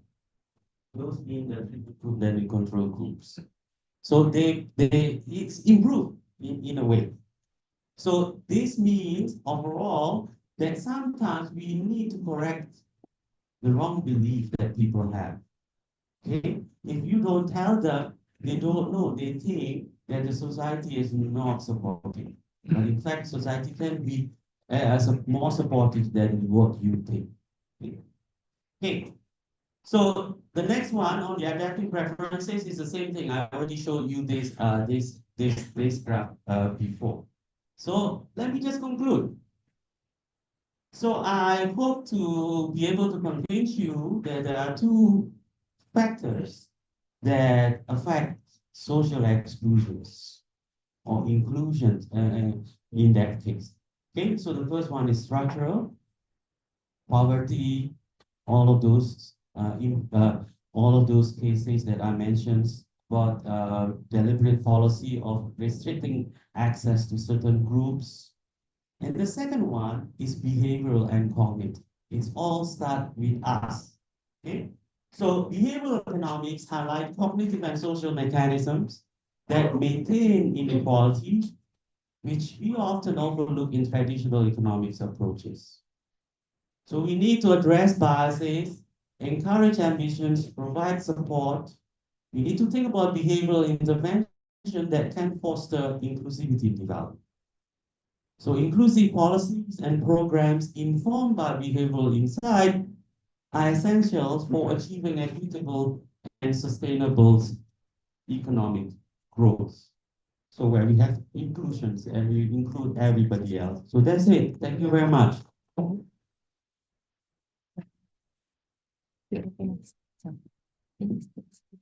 Thank you very much, Prof. Eko, for the inclusivity and how to manage various type of society from micro level, classroom, until wider level. Now, I will open the first session on Q&A. We have three questioners, so please mention your name and your affiliations. Then to whom you proceed your question. From the audience here in the room, is there the hand? Yes, one. Ratna. Two, Ibu Nisa. One more. Oh yeah, Brenda. Thank you very much. Bu Ratna. And then Ibu Nisa, then Brenda.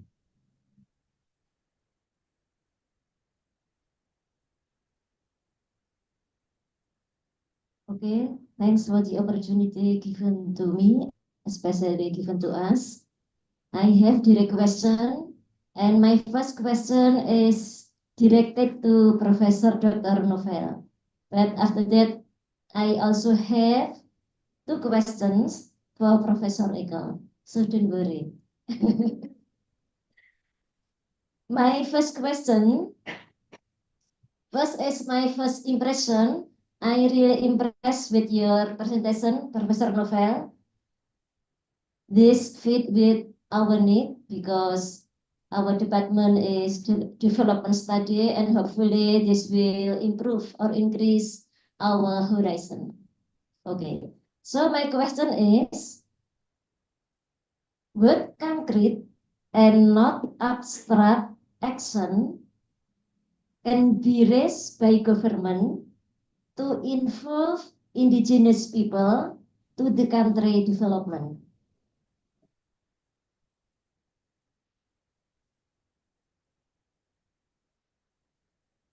Pak Arfan, can I have next question? Okay, and my second question, it is still for Professor Novel. Yeah. Based on your experience as a researcher, what progress can be documented as a result of establishing indigenous community as a part of mainstream development?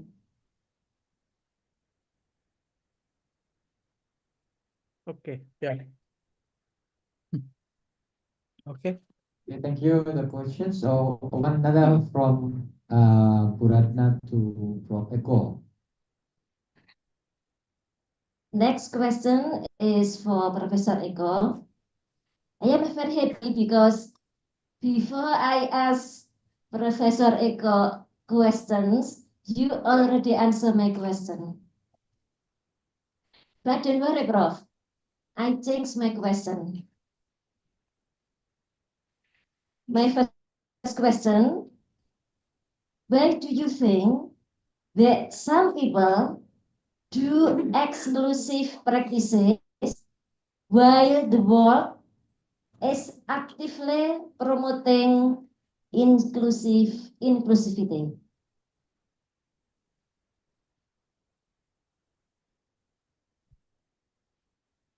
You answer my question. My second question is, when is the best time or good time to start practicing inclusivity in terms of age? Since inclusivity practices cannot be conducted suddenly, but you answer in classroom, when the primary school and so on at the school. So I change my question. How can school promote inclusivity in terms of leadership? Okay, thank you. Thank you, Bu Ratna. So we have two questions for Prof. Novel and another two questions for Eko. Yeah. So we just give it this, and then we go to next questioner, Ibu Lisa.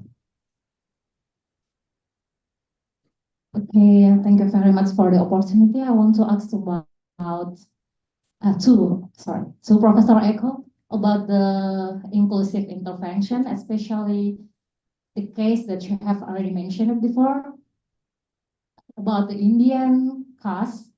Is there any regulation that has been implemented by Indian government to reduce the impact of the caste in India? Thank you. Thank you, Bu Lisa. Then the last questioner for the first session, Ibu Enda.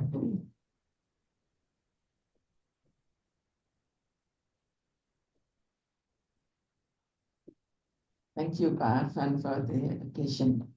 My question for Professor Novel. Hello, Prof. Novel. Yeah, hello. How are you? Yeah, good. Okay. Well, it was very interesting to listen your explanation about indigenous people versus development. Before I start to my question, first I would like to introduce about myself. My name is Indan Susilawati. So this is typical name in Indonesia. So yeah, okay. Uh, in the Department of Development Studies, I teach environmental impact analysis course. So, or AIA, yeah. Okay, so why your material is so very interesting for me. And I have experience working on AIA for the project of hydroelectric power in Kalimantan, funding by TEPCO Japan. And one of the impact must be managed is the issue of the indigenous people affected by the development project, development plan. Yeah. Okay, and the indigenous people in Kalimantan is orang rimba. Itu right, Pak. Pak Aurels from Kalimantan. And this is very difficult for me as conducted to the solution toward the social issue relating to the indigenous people because of involved livelihood, sustainable livelihood. In your example is resettlement for minimizing the is it correct for resettlement? But Yeah, correct. according, yeah, resettlement. Resettlement, yeah, resettlement meaning that Yeah, we I face move many them. problem, yeah, toward the resettlement. Yeah. Mm. So what is the appropriate strategy to minimize the negative impact, especially regarding to the sustainability of livelihood for the indigenous people or group like orang rimba in Kalimantan? Thank you, Prof. Thank you very much for the questioners. We just give a chance to Prof. Novel out there. So Yeah. Prof. Novel, you have two questions for Ratna. The first one is what concrete example involved in developing indigenous community in Sabah, Sarawak? And the second one is, so far, based on your experiences and practices, what are the progress of involving this community in the developments? And from Ibu Endang just now, will you share your ideas on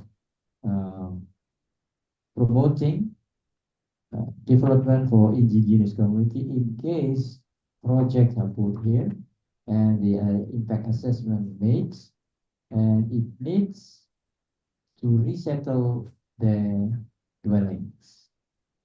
Prof. The screen is yours. Yeah, thank you, Mr. Chairman. Yeah, I think this is the very, a very good topics that we should discuss because sometimes when we talk about the indigenous, yeah, sometimes it can change the political parties, yeah. So sometimes there can be a good mileage to the political party leaders, yeah, to champion this kind of issue when come near to the election, yeah. So when the election very near, so they will champion this kind of issue, yeah. So this is almost very interesting to studies, yeah.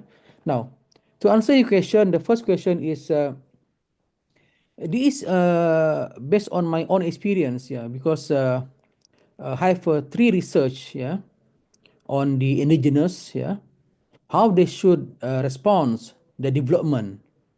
Of course, we cannot deny developments, yeah, because in this world we only practices two types of uh, what you call the systems, yeah, capitalist systems or socialist systems, yeah. So of course, when we talk about capitalists, the world's developments are one of the components, yeah, under the free market systems. Okay. Now, what we should do is, number one is we should do the resettlements. Yeah. But how to resettle them? You must ask them first what they want, what they need. Because as you know, when we resettle them, they will lose the culture, they will lose the forest, because forest is not a forest. Forest is a supermarket for them. So I always mention to the policymakers that forest is a supermarket for the indigenous. It's not just a forest, yeah, because they have the relationship between the nature, human, and God, the triangles, yeah. So if there are any problems in the forest, that's why the disease will coming out to the community. So that's why when we talk about disease, it's actually talk about the relationship between human environments, or human nature and God. Yeah. So this is the words that always mentioned by the indigenous. Yeah, if they got sick, for example, sick, yeah, they got disease, they always relate it with the forest. Yeah. Now, to answer your question, just now, there are a lot of development has been done. Yeah, because my study is along the borders, the gateway. Yeah, the Kalimantan areas. Yeah, from the Tebedu, Antikong, and then go to the remote areas. Yeah. So along the border, the main issue is the uh, the developments. Yeah, because development is sometimes, of course, development brings good livelihood, but at the same times they brings problems, big problems to them. So I conduct EIA and SIA, environmental impact assessment, and SIA, social impact assessment, yeah, with the governments on the 3 projects development, mega projects, the dams, and also the plantation, especially palm oil. So what we should do is, in the first place, that we should discuss with the village, yeah, the NGOs, the political parties, yeah, and then we make the decision. But before we make the decision, we have conduct several meetings or several discussion, yeah, and several what you call the understandings, yeah, between the policymakers, the NGOs, the indigenous association, and also the peoples, and also the academics, to look at what should we do, what should we discuss, so that it will be win-win situation. So to achieve the win-win situation, sometimes it takes a month, a year, yeah, to discuss. But of course, in business, we need a very rush decision, yeah, because to reduce the cost, yeah, and then when you can reduce the operation cost, you can make a benefit, you can make what you call the money, yeah. Now that's why uh, in my research, we discuss within 3 months, 2 months, then we make decision, and then we resettle them. But we not only resettle them, but we also provide a land, yeah, a land, maybe 2 acres, 3 acres to them, so that they can plant it, paddy, can plant it food, for the not the vegetables, yeah, so that they can survive, yeah. And at the same time also, we put the quota, yeah, for example, in the work, if for the jobs, for example, we give we give the some allocation, maybe 5%, 3%, the what you call the no, some investment, yeah, okay, so that when they invest 5% or 10%, the money will be back to them, yeah. So this is how we do it. And at the same time also, we propose to the government that the workers must be from the indigenous, maybe 20%, 30%, 30% quota must be from indigenous, yeah, not from the outside peoples, not from the outsiders, yeah. So the 30% or the 40% of the workers must come from indigenous, whether you like it or not. That is the requirements, yeah.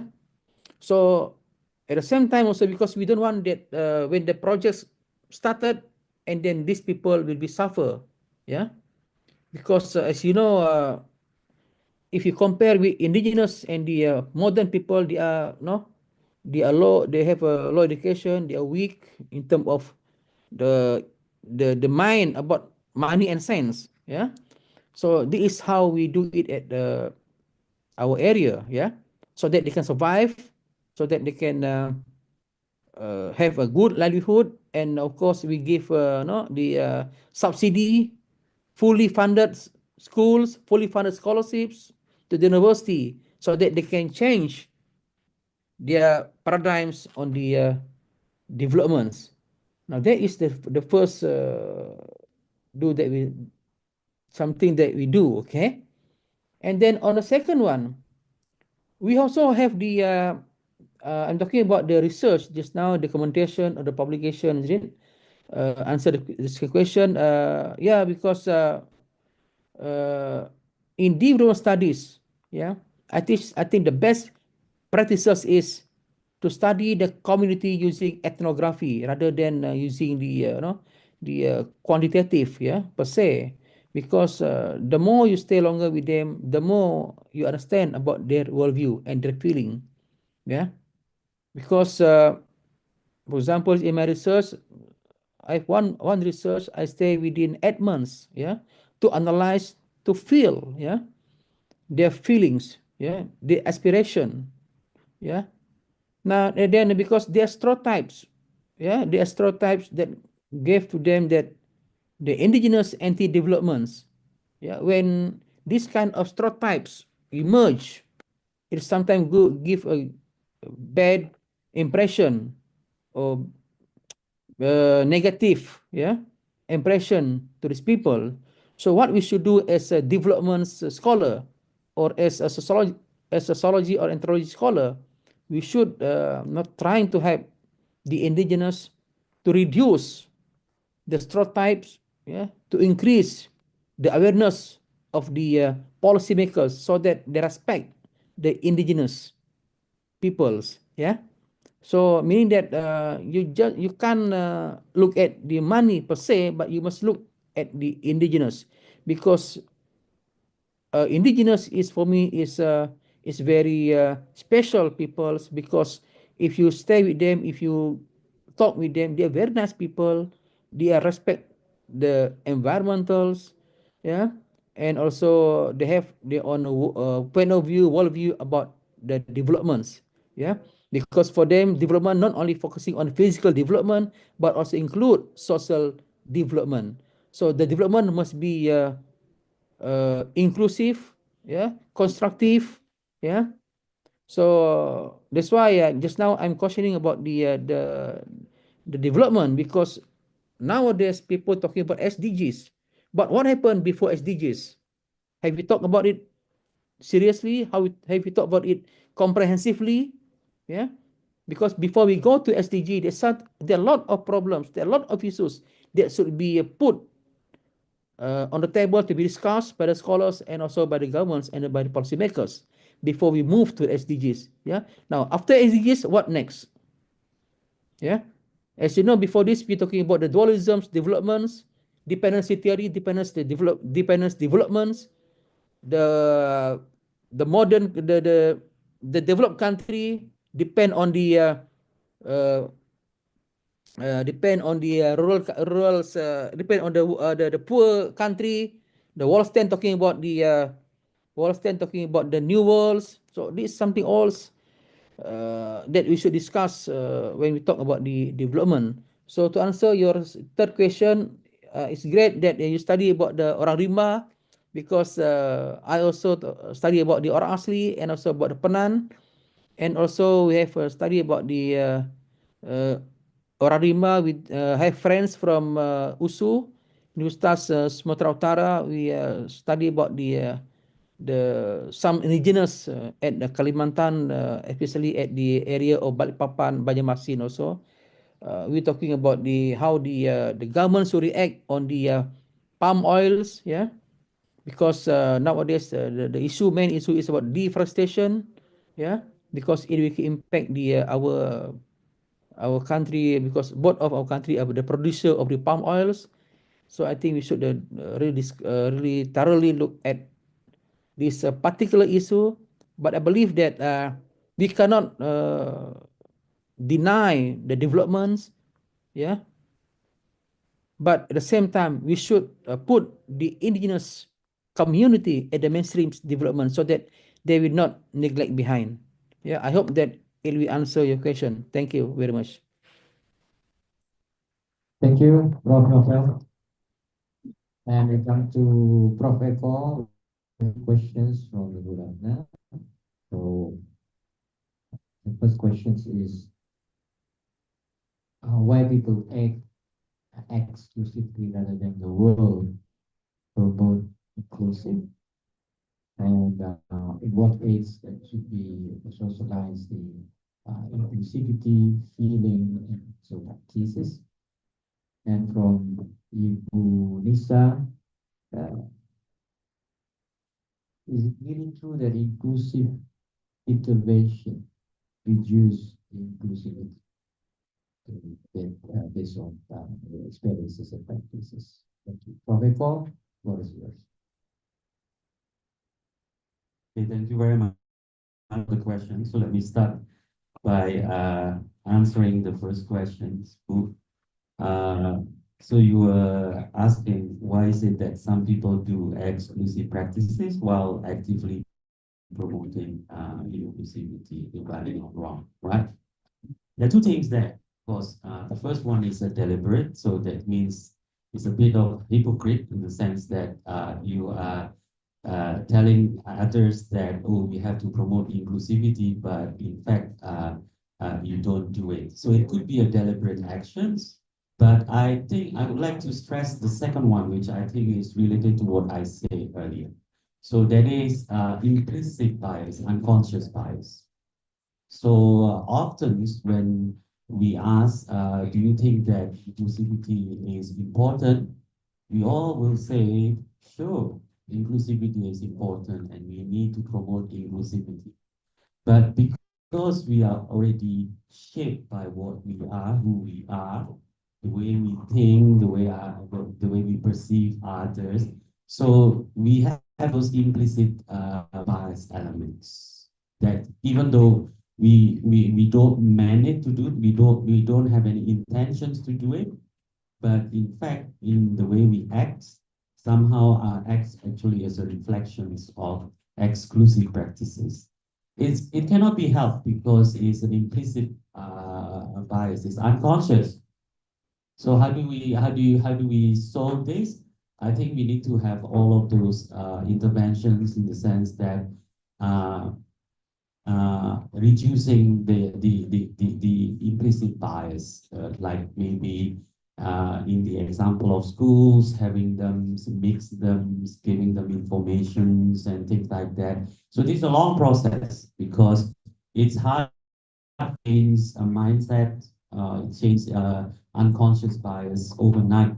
It has through a long process. So the explicit bias, like someone who say inclusivity is important, but practicing exclusions, eventually it will show up because so that's something that everyone will eventually know. But I think the one that is very difficult to remove is the unconscious bias that's coming from impulse, that coming from the way we think, the way we perceive others. So that's going to be very difficult. Okay. Now the second question, if I understand correctly, is it's about promoting inclusivity in leadership. Was it about leadership, right?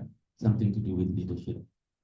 Yeah, so this is something very important and a very difficult questions, and it's everywhere. Not only I believe in Indonesia, also in Singapore as well, and in everywhere.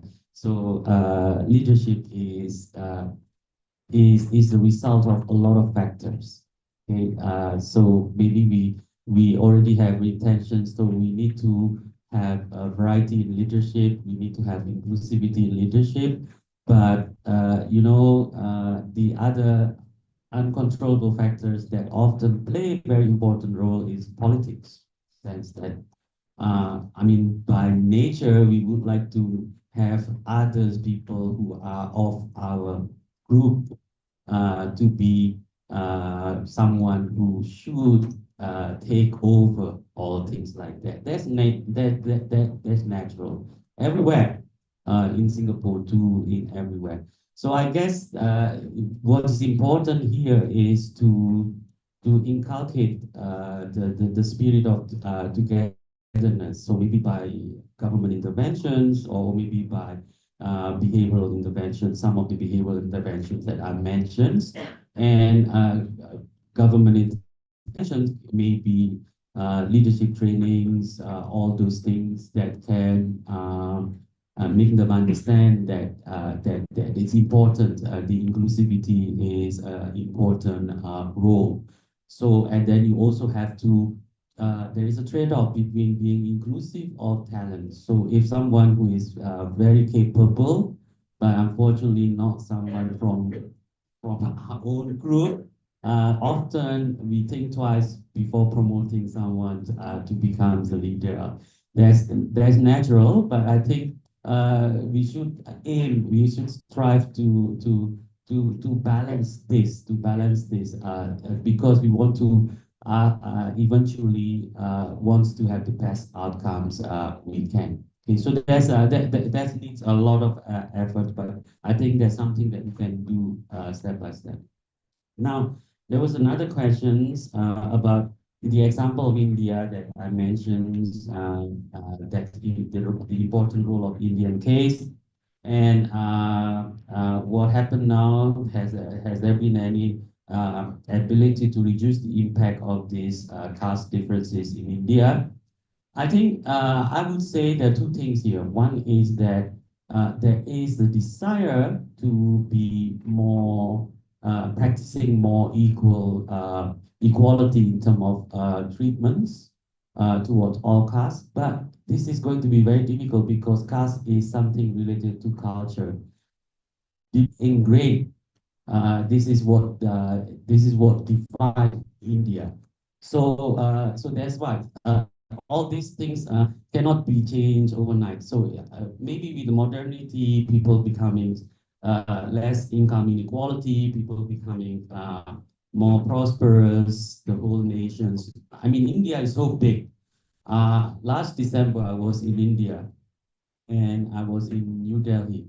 And I was quite shocked because I see that even in New Delhi, so it's very chaotic. There's some mess. There is a big inequality across different people. So there are people who are very rich, but there are so many people who are really, really poor as well. So I guess that's structural. This belongs to one of the elements that I mentioned earlier, structural. That could be partly an element behavioral, but it's already deeply ingrained. It's part of a culture, part of the way what India is, and it's so many years, centuries, and in fact, to some extent, the influence is also seen in Indonesia because uh, historically that's where the origin is. So these hierarchical structures, the haves and the not haves, these are deeply rooted from the caste system in India, and that's very difficult. So these take a process that hopefully with the economic developments where there is more equality, growth, growth. So maybe that's something that would be helpful to eliminate these biases because of the caste differences. The more open people becomes, and education is important there, I think the more willing people to tolerate others. So that's something that, but having said that, even in India, I'll mention about the Dalit, the untouchables, but some of them are quite successful as well, some political service. So that's I think the answer to the question. Thank you very much. Thank you very much. Let's give applause to Professor Lincoln and also Professor Eko. So we come to the end of the keynote speech sessions today, and what inclusivity promotes across the globe really need gradual step, and we cannot change in one night, but education play very important role for that. So we hope our country takes more and more focus on educations to try to separate and split up also the gap between the poor and the rich. Thank you very much. And again, thank you very much for Prof. Novel of that for your inspiring insight about indigenous people in Kalimantan. Thank you, Prof. Eko, for reviewing several journal articles related to inclusivity, and we have lunch after this, but before that, let's give another big applause for the two keynote speakers of today. Thank you very much. I hand in this to Master of Ceremony. Thank you. Thank you very much. Thank you. Yeah. Yeah. Maybe can come to you. So again, thanks so much for Prof. Johannes and Prof. Novel for very incredible sessions. So I would like to invite Dr. Imam Baiganti as the Vice Rector 3 to come up in the stage to give the certificate to Professor Johannes.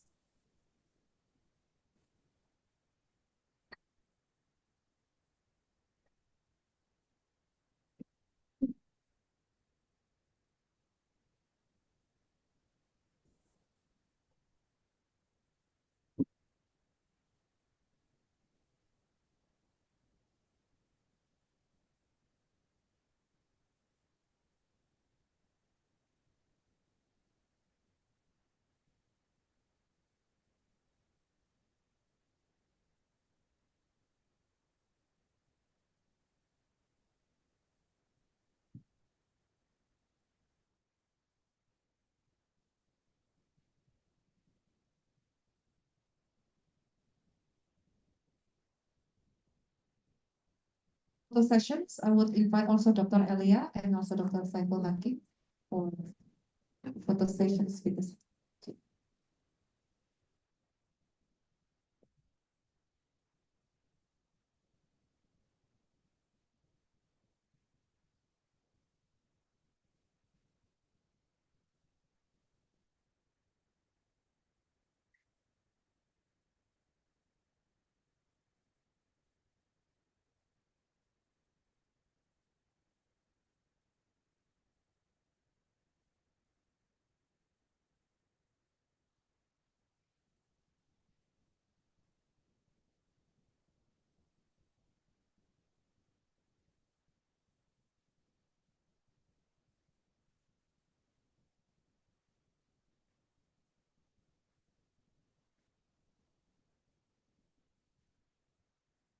For Professor Johannes and Professor Novel for the amazing sessions.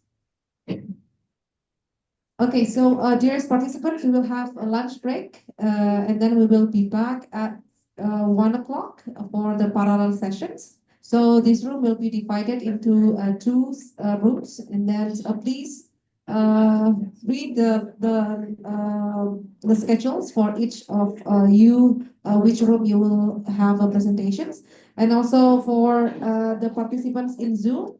So you will also conduct the presentations virtually, and then will be led by the discussants. And all the list of the discussants and the speakers will be shared to the participants on the soft file. So again, thanks very much, and have a great lunch. And I will see you at 1 o'clock. Thank you. Well, Prof. Novel, barangkali Bapak want to say something before closing.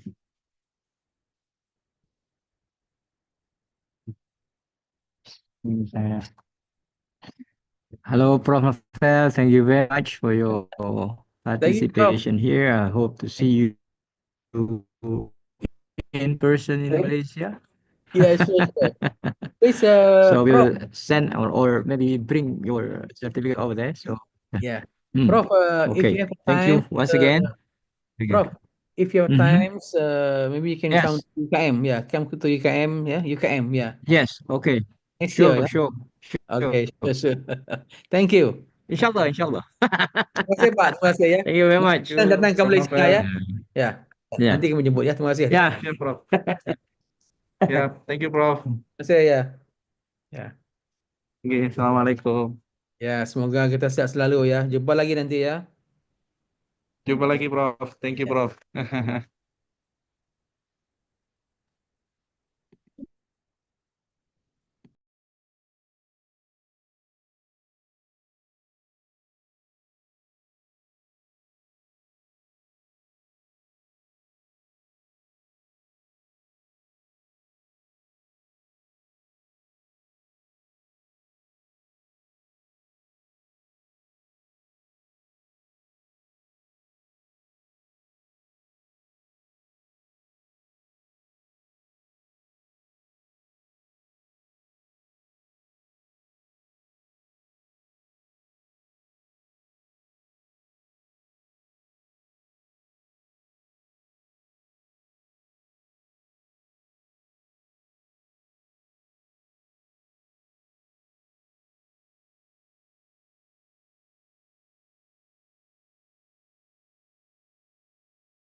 Assalamualaikum, Mbak Puput, siapa ini? Faruk, Faruk, apa kabar semuanya?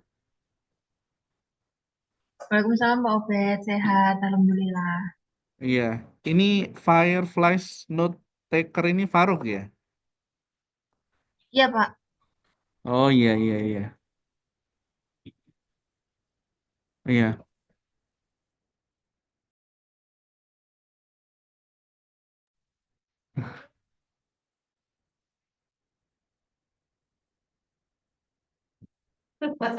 Sholat paling. Iya. Gimana Mbak Puput sudah ready untuk presentasi? Ini Pak Nurifnya masih sholat, terus eh, Pak Soninya masih belum ada. Nanti kalau Pak Nurif sudah gabung, kita mulai ya. Ada yang bisa nyariin Pak Nurif nggak? Iya, Oh, bukan itu dulu ya, Pak. Bukan Mbak Atia dulu nanti ya. Sebentar, yang di saya cek jadwal dulu. Zoom. Oh, Fadlul Hadi ya. Oh, masih sholat, iya. Ini Bu, ini Pak Bayuninya masih ini Mbak, masih ada acara kemungkinan nanti terakhir dia presentasi. Jadi nanti Mbak Puput dulu, habis itu Bu Windy, habis itu mungkin Pak Ahmad ya. Di dalam aku di luar. Dalam aja nggak apa-apa. Iya. Heeh. Habis saya bukan Faruk, Pak. Faruk presentasi apa Faruk? Itu roomnya dibagi dua sih, Pak, kelihatannya. Atau bagaimana? Gimana gimana? Itu Faruk yang presentasi apa? yang itu Sustainability Kompas mewakili Pak Tony. Oh, mewakili Pak Tony ya. Oh iya nggak apa-apa kalau gitu. Sebenarnya eh, yang presentasi atas nama Pak Tony di room apa? Sebentar. Mungkin Faruk, Coba halo Ruk. Bentar ya, Pak. Saya chat dulu anaknya. ada yang nginfokan moderator dong.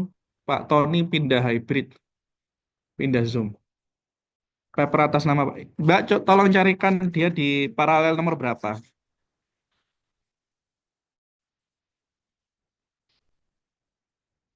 Aku tak buka.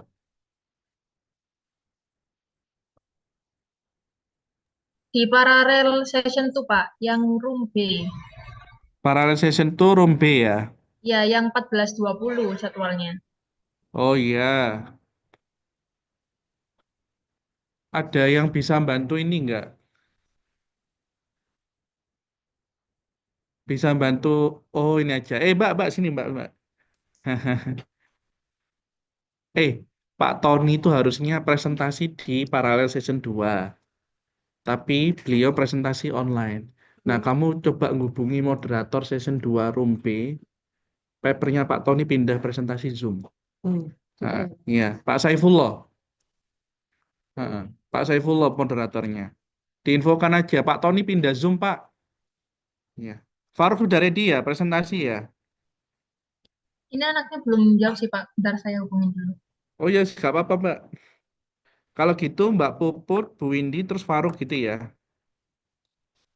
Iya, Pak. Baik, saya informasikan. Ya, ya gitu ya Mbak Alfi ya. Ya nggak apa-apa ini yang.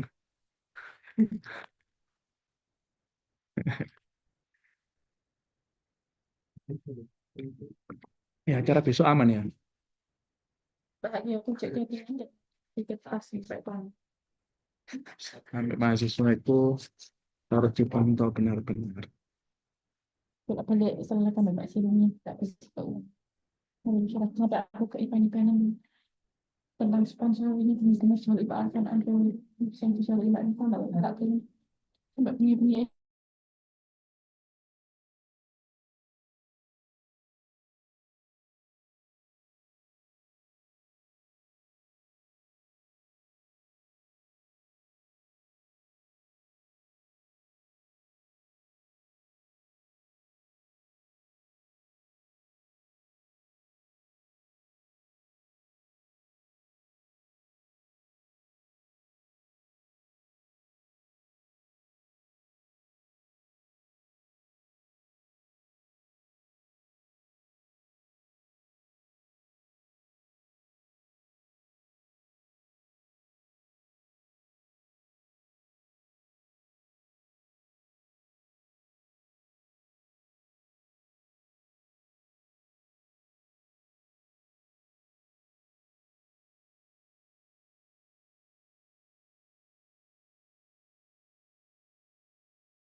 Assalamualaikum Mas Faruk.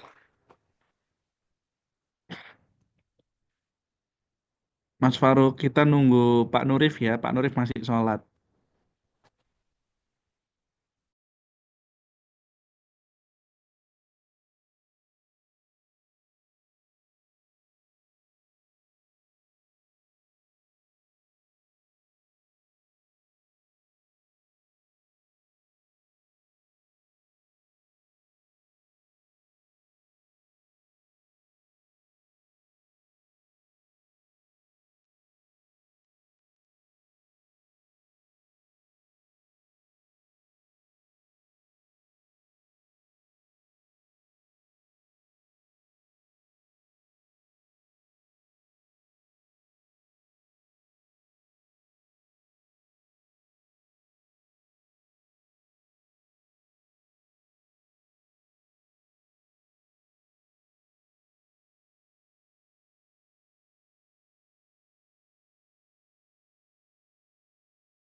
All right, so Mbak Puput, Mas Faruk, Bu Alfi, are you there?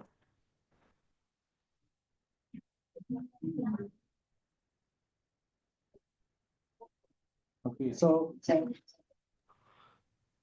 Yeah.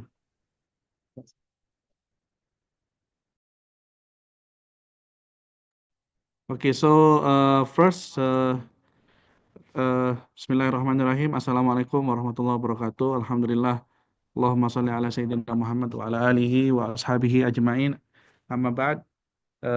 Ladies and gentlemen, thank you for joining us in this event in ICODEV, the fifth ICODEV that was conducted in Swiss Berlin, Manyar. And I would like to thanks all of you who have joined in this parallel sessions. And allow me to introduce myself. My name is Muhammad Ubaidillah Al Mustafa, and I will be the moderating and the discussion for today's sessions, especially conducted in Zoom meeting. So here we have three presenters that will present. We have Ms. Puputrosita from ITS. We have also Mr. Farouk, and we have also Bu Alfi. So, uh, so, Ms. Puput will present first, and then followed by Mr. Farouk, and then Bu Alfi will present the last. Yeah, is it okay, Bu Alfi? Okay. Okay, thank you so much, and I will give the opportunity to Ms. Puput Rosita from ITS to present her paper. Time is yours.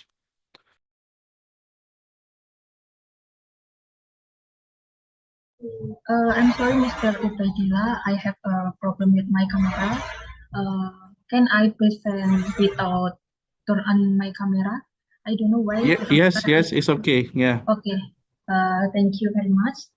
So let me present the share screen. Yes.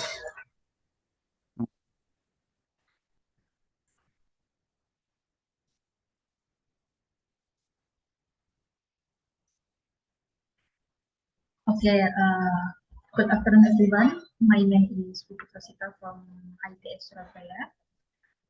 I'm honored to present our research about the impact of environmental, social, and governance factor on foreign direct investment within the ASEAN region. So, this presentation have several outline following introduction, previous study, methodology, result and discussion, and the conclusion.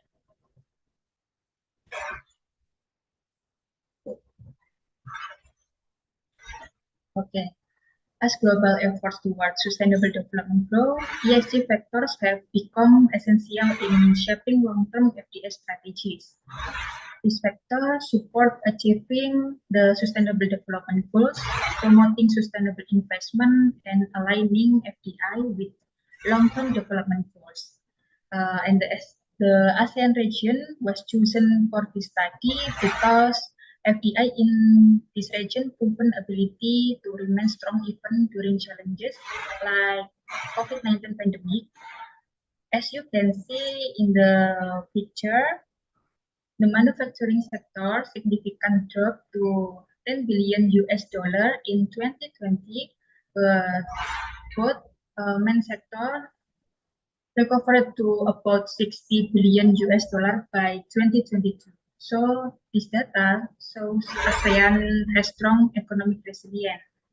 And initiative like the ASEAN Investment Area and the ASEAN Free Trade Area have support local industry growth and attracted global investor.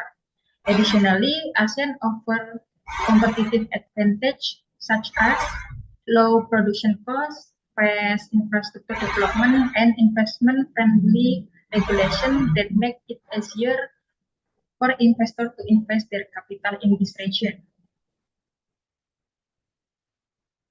So our research was inspired by several motivations. First, we know that ESG factors have become essential in global sustainable investment, which not only prioritizes economic growth, but also addresses social and environmental impact. Second, studies on factors such as macroeconomics that influence FDI in ASEAN have been widely conducted. However, the role of ESG principles in attracting FDI remains underexplored. Third, aims of this research is to investigate impact of ESG factors on the FDI in ASEAN region. Fourth, the findings aim to assist ASEAN policymakers in attracting ESG-oriented and provide guidance for developing sustainable investment strategies. So looking at the previous research about FDI topics, there are three key points. First, it is commonly include macroeconomics determinant as variable and use regression funnel method analysis. Second, there are findings that indicate ESG factors can positively impact FDI interest. Third, result the ESG impact on FDI are inconsistent, prompting further research, including countries with strong knowledge assets affect FDI by and remain. However, Human Development Index show a negative relationship with FDI due to high wages by Cipalkati and Vietmanto. High environmental equality positively affect FDI by NEO, but in developing countries, higher pollution level can increase FDI by Cipalkati. This research use data panel regression method and with sample data ASEAN member with 10 countries that Indonesia, Singapore, Malaysia, Thailand, Vietnam, Brunei, Cambodia, Laos, Myanmar, and the Philippines. Data were collected from publication of the World Bank and UNDP with time range 2010 until 2021. This research has one endogenous variable, which is FDI, and exogenous variable, that is GDP and inflation as macroeconomic proxies, forest area and carbon dioxide emission as environmental proxies, SDI as social proxies, political stability and voice of accountability as governance proxies, and population as control variable. We include the control variable to isolate the influence of main exogenous variable on the endogenous variable. By applying model selection tests such as Chow and Hausman test, we found that fixed effect model is the fittest model for our panel data. After that, we run assumption classic test to check the model reliability, and the result show no problem with multicollinearity, autocorrelation, or heteroscedasticity. Based on the result, you can see the hypotheses are met in the table in the red line, and hypotheses are proven or rejected by analysis. So, based on the analysis, this is the result. GDP consistent show a positive effect on FDI, as you can see in model 1 until model 5, and the forest area and Human Development Index consistent negative effect, as you can see in model 1 until model 5 and model 6 until model 9. Okay, next, the inflation has a significant negative effect and the population also show negative effect on FDI. But the governance variable show no significance.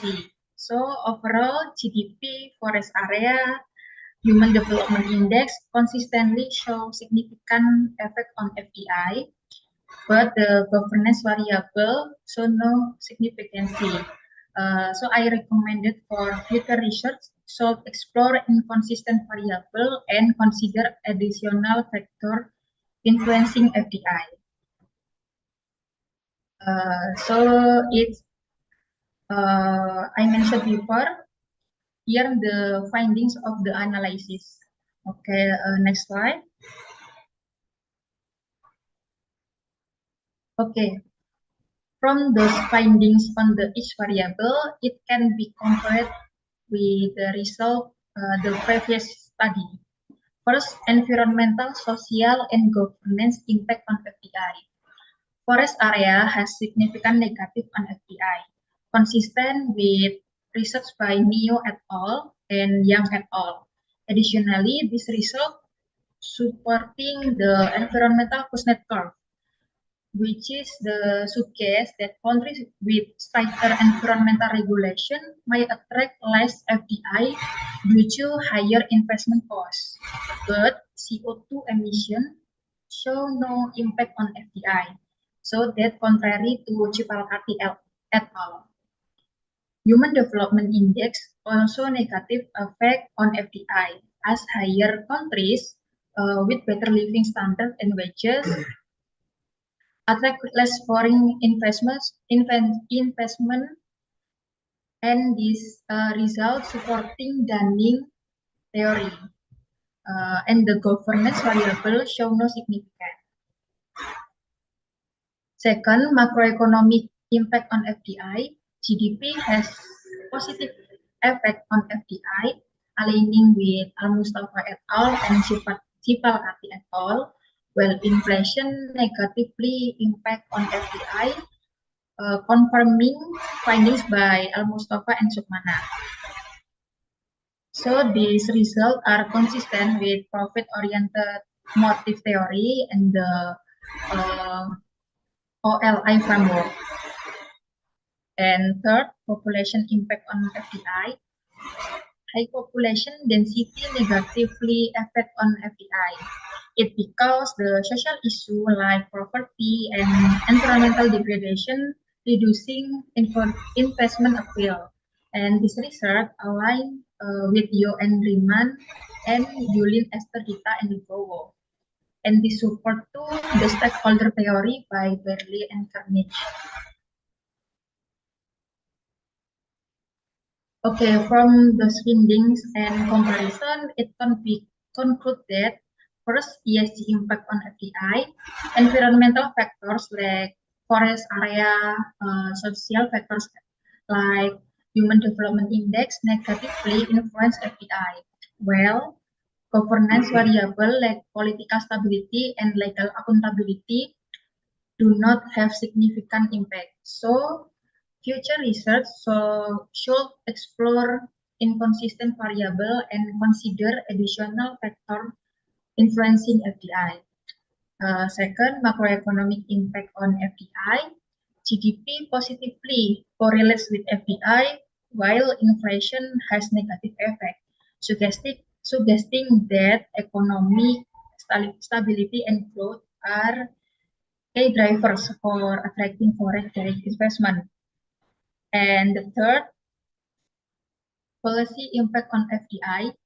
The study recommend incorporating ESG factors into investment strategies to promote sustainable development in ASEAN. Underline the importance of environmental conservation, human capital development, and economic stability for founding quality growth. So that's all of my presentation. Thank you for your attention. Okay. Thank you so much, Ms. Puput Rosita, for having your presentation. I think this is a very good topic. But I but also notice several points to improve. Yeah.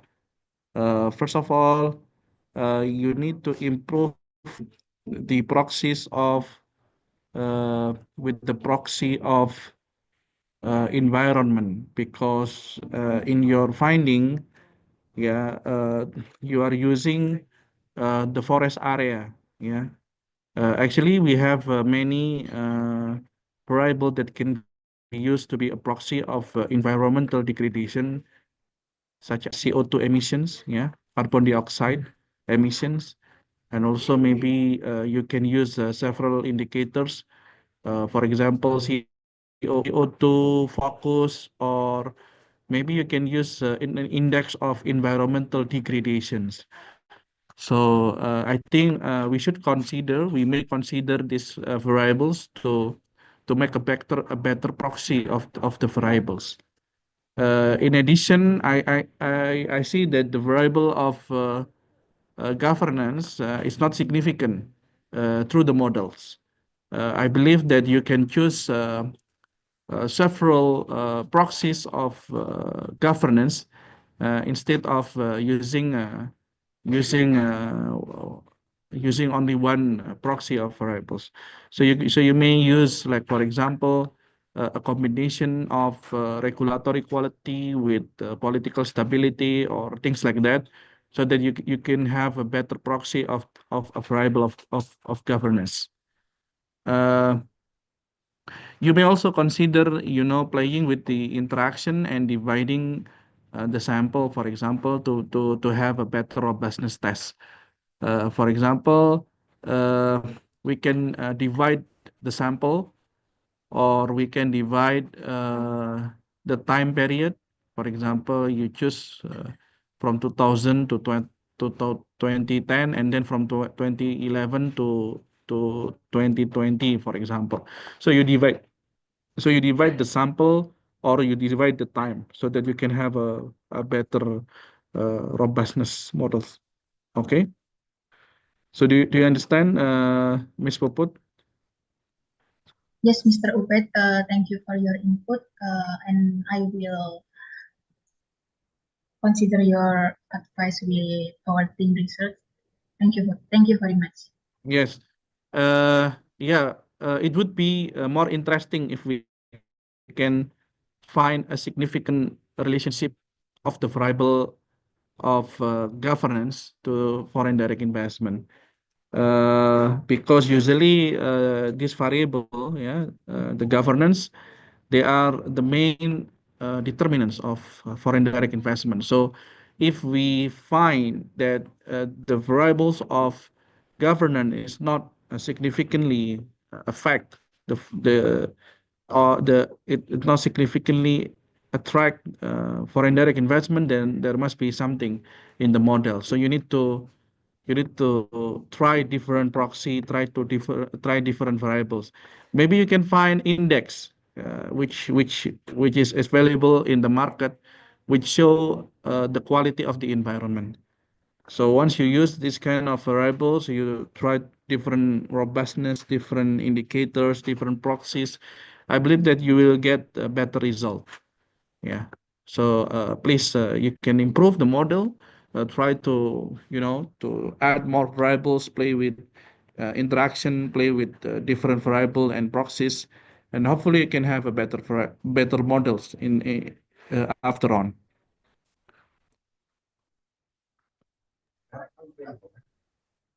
Okay, thank you very much, Mr. Ubed. Okay. So thank you. I think that we can move, yeah, to the second presenter. Here we have Mr. Farouk Nuzuluddin. Hi Farouk, how are you? Are you ready for presenting the paper? Okay, hello Mr. Bet. Inshallah, I will ready for my presentation. Okay, times is yours. Okay, is my PowerPoint visible yet, Mister? Yeah, we can already see. Okay, thank you. Sebentar. Uh,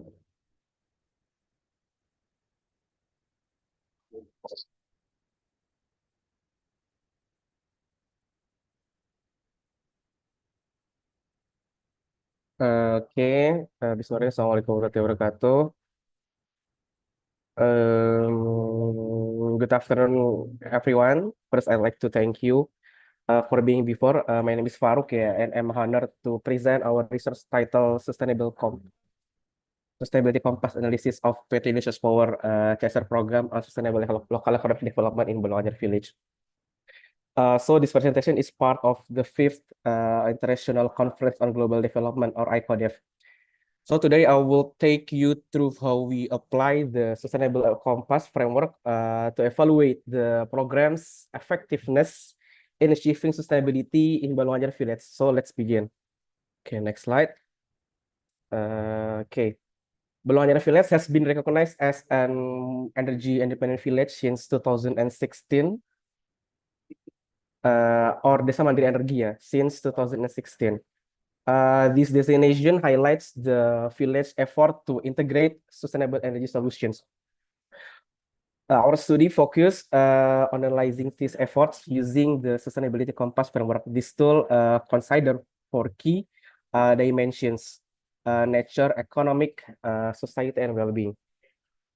By using this framework, we aim to understand to strength, challenges, and potential improvement in their sustainability practice. Okay. This is documentation of current drainage conditions on and evidence of Bulawajar Village. Thank you. The research purpose is to evaluate the sustainability compass of PT Indonesia's Power Corporate Social Responsibility, or we say that CSR program.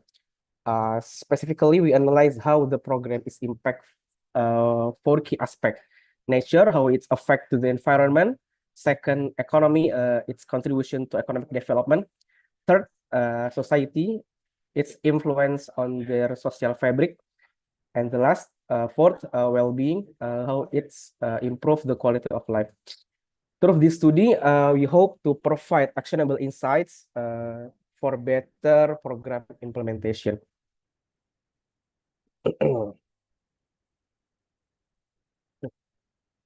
The research methodology.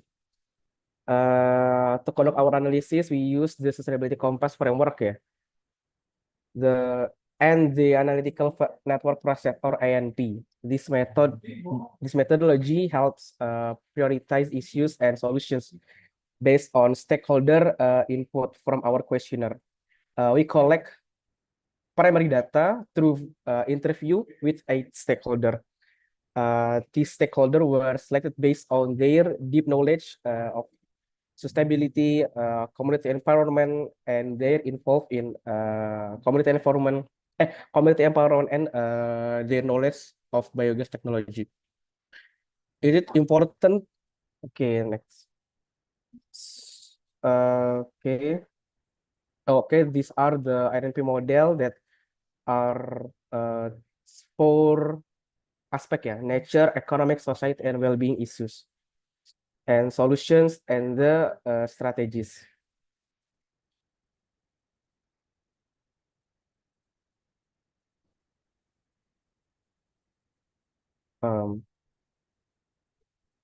I'm sorry, there is a signal problem. Oh. Wait,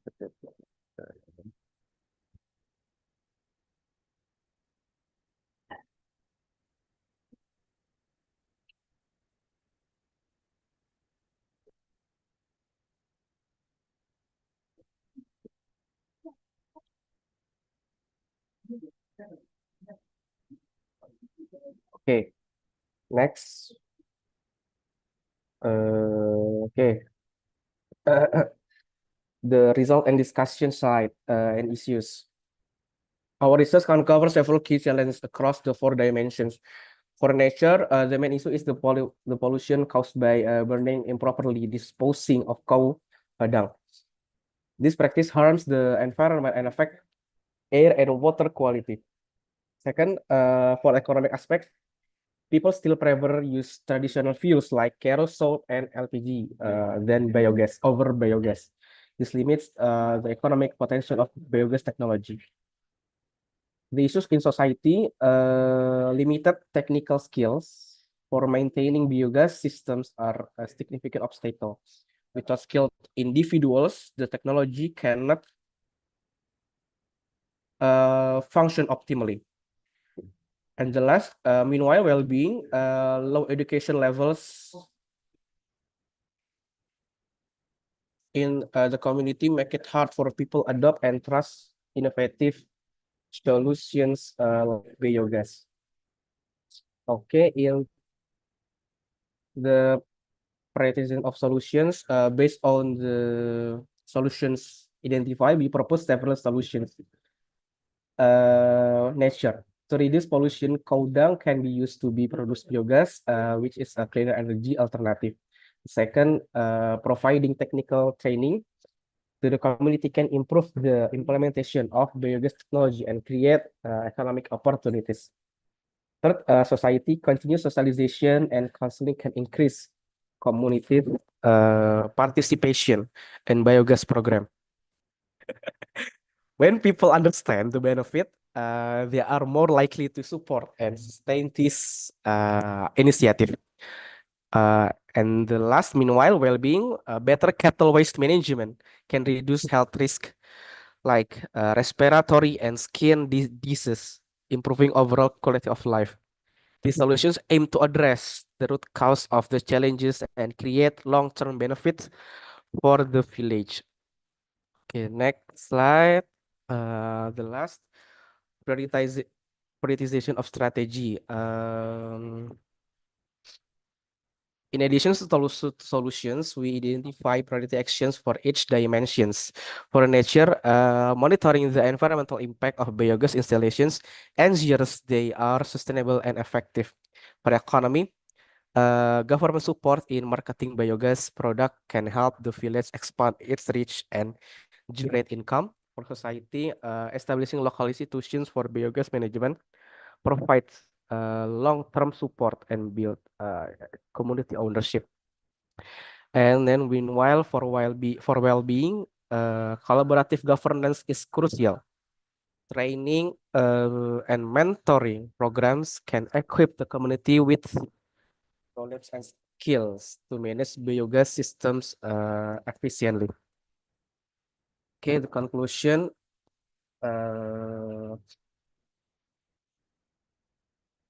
Our research demonstrate that PT Indonesia Power program in Balunganjar village has made significantly progress in sustainability. The use of biogas has reduced pollution, improved energy security, and provide new opportunities for development. However, challenges like low participation and limited technical skills still exist. To overcome these barriers or issues, we recommend more technical training and stronger government support, particularly in biogas product.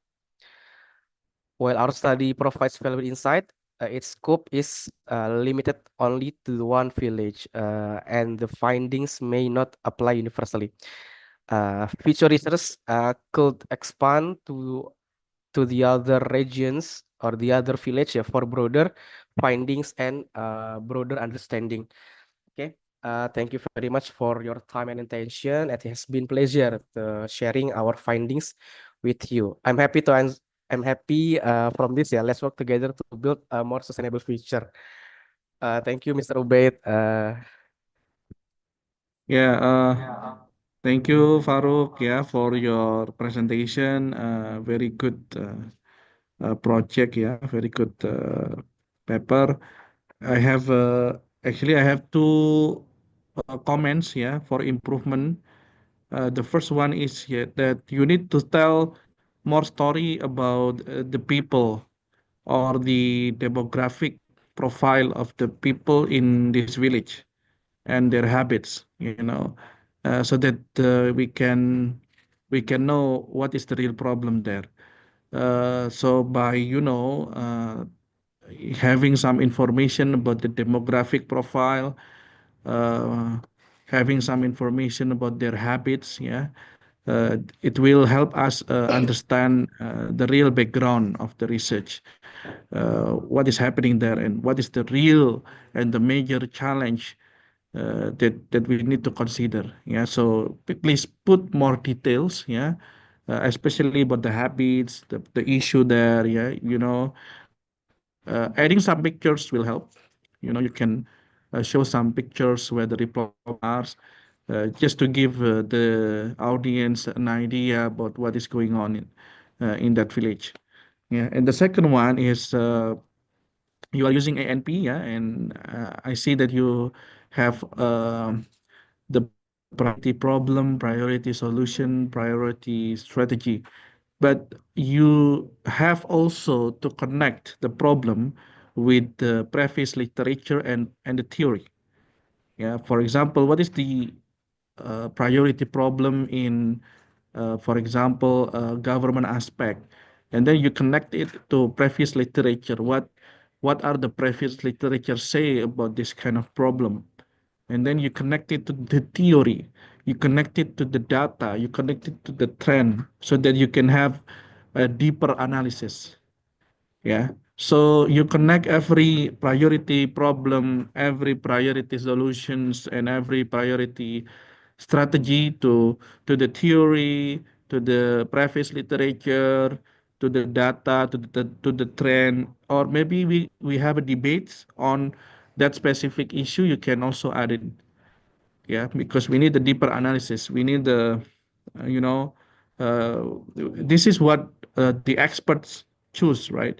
So the priority problem solution and strategy is what judgment of experts we call it. Yeah. So this judgment need to be supported by the theory, by the literature review, by past works on the same on similar topic maybe. Yeah, so that you can have a deeper analysis. And once you have a deeper analysis, you can make a better strategy. You can make a better recommendation. Yeah. So I think that there's two comments, yeah, for improvement. So first is you need to put more details on the background, especially demographic profile and the habits. And then maybe you can mention several problems that are faced in that village. What are the problems in that village that we need to consider together? And the second one is you need to connect the finding with the theory, with the preface literature, with the trend, so that we can have a deeper analysis. Okay, Mr. Farouk. Okay, thank you. Could I ask something, Mr. Ubed? Yes, please, yes. I realize this research has flaws, yeah. So I will improve it according to your suggestion. Thank you. But I want to ask something. Does the theory that I will add, does the theory always have to support our findings, yeah, or not? Yeah. For example, you can discuss about uh, communication on communication theory, for example, how we communicate with indigenous community. Or you can use, for example, uh, community development theory. You can speak about, for example, changing the awareness, changing the habits. You can also discuss about corporate social responsibility theory. So within this CSR framework, which is very wide and big, is there any issue, or is there any mainstream that we can support the findings? You found that, for example, we are lacking government support. So you can have, let's say, some of the political support theory.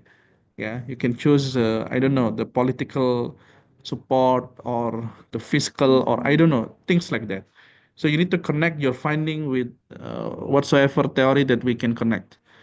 Yeah, in that, if you do that, you can have a deeper analysis. Okay, okay. Yeah, because you are an academicians, you are not a managers of a company. If you are the manager of the company, I think this is enough to make a decision. But if you are an academician, then you need to have a theoretical framework. So your findings should connect to the theory. Your findings should improve the body of knowledge. So how you improve the body of knowledge with your findings. So that's why we need to have a better and deeper analysis. Do you understand, Mr. Farouk? Okay, thank you, Mr. Ubed. Thanks for your input. I will add and improve your suggestion for this research. Thank you. Okay, thank you, Farouk, and hope you are healthy and good luck. Amin, amin. Thank you, thank you. All right. So the next presenter is going to be Bu Indiani, which in this case will be presented by Bu Alfi. Yeah. So Bu Alfi, are you ready? Yes. So time is yours, Bu Alfi.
Dosen dua bukan aku kan?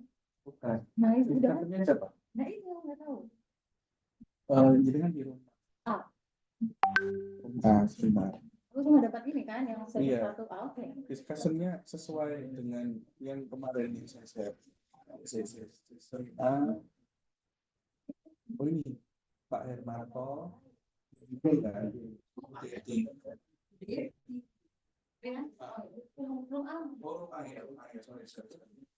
Purana, Pak Darso sama Kusmatul paling Purana.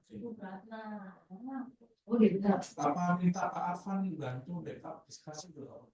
Gak lihat apa nih mana mas? Oh, yes. Yes, please, Pak Arfan, sorry. Oke. Assalamualaikum warahmatullahi wabarakatuh. Let me introduce myself first. My name is Alfi. I am the member of Miss Windy team of this research. And this research is about the adaptive capacity of coffee farmer in facing climate change at Wonosalam plantation area, they're located in Jombang Regency. And this is our team. And the research background is the first Indonesian coffee sector.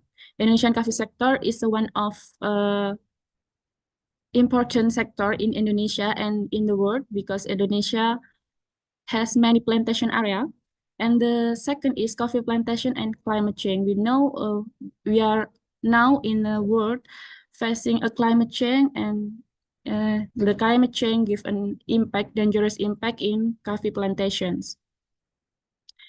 And the third, Wonosalam coffee plantation area, we choose Wonosalam because in the village, coffee and chocolate is the main sector of their economic, their society economic. And the four, coffee farmer resilience in Wonosalam, how the coffee farmer, they're facing climate change to improve their economic and society too. And this is the documentation when we collecting data. We talk with the farmer there, how their problem when the climate change to their plantation area, how their productivity, how the quality of the coffee. And the research problem, what adaptive strategy and practices are currently being implemented by coffee farmer in Wonosalam to respond to the climate change And this is the theoretical framework. The first is about adaptive capability, especially for farmer in Wonosalam. And the second is talk about climate change and the impact to the coffee plantations. And the research method, we use qualitative research with phenomenological approach. The two of our member research live in the village for about 1 month to collect the data with in-depth interview, the location in Wonosalam. And the sample and population, we use null pool and positive sampling. We in-depth interview with 7 farmer, and research finding and discussion. The first is about vulnerability of coffee farmer in Jombang, Indonesia. We get 7 points. The first point is about climate change and unpredictable weather. And the second is about pests and disease. And the third is about soil degradation and erosion. And the fourth is about market fluctuation, how the productivity and quality of the coffee is given an impact to the market and economic too. And the 5, limited access to resource and technology, about the location in the village. And the 6 is about labor shortages, because the human there choose to work in a city. And the 7 is about social and economic pressure. The research finding and discussion in the point 2 is about their resilience, how the coffee farmer in Wonosalam, Jombang are adapting to the challenges. We find 7.2. The first one is about adapting and climate change with agroforestry practices. We use the strategies to adapting with the climate change. We collaborate with other plant types to cover coffee problems when the climate change. And the second, diversification of income and resource. And the third, sustainable agricultural practices. And the fourth is community network and knowledge. We in-depth interview with the community too. And the 5 is sharing investing and resilience coffee varieties. And the 6 is about market access and fair trade certification. And the last is access to the climate smart financial services. And the conclusion, the coffee farmer of Wonosalam, Jombang are demonstrating impressive resilience in the face of climate change and other challenges through a combination of sustainable agricultural practices, crop diversification, community cooperation, and access to the resilient coffee varieties and financial services. They are creating a robust foundation for long-term success. These adaptive strategies are helping them not only survive but thrive in the increasing uncertain climate, ensuring that Wonosalam remains a hub for quality coffee and production in the future. And this is the documentation when we collecting the data. Okay. Thank you.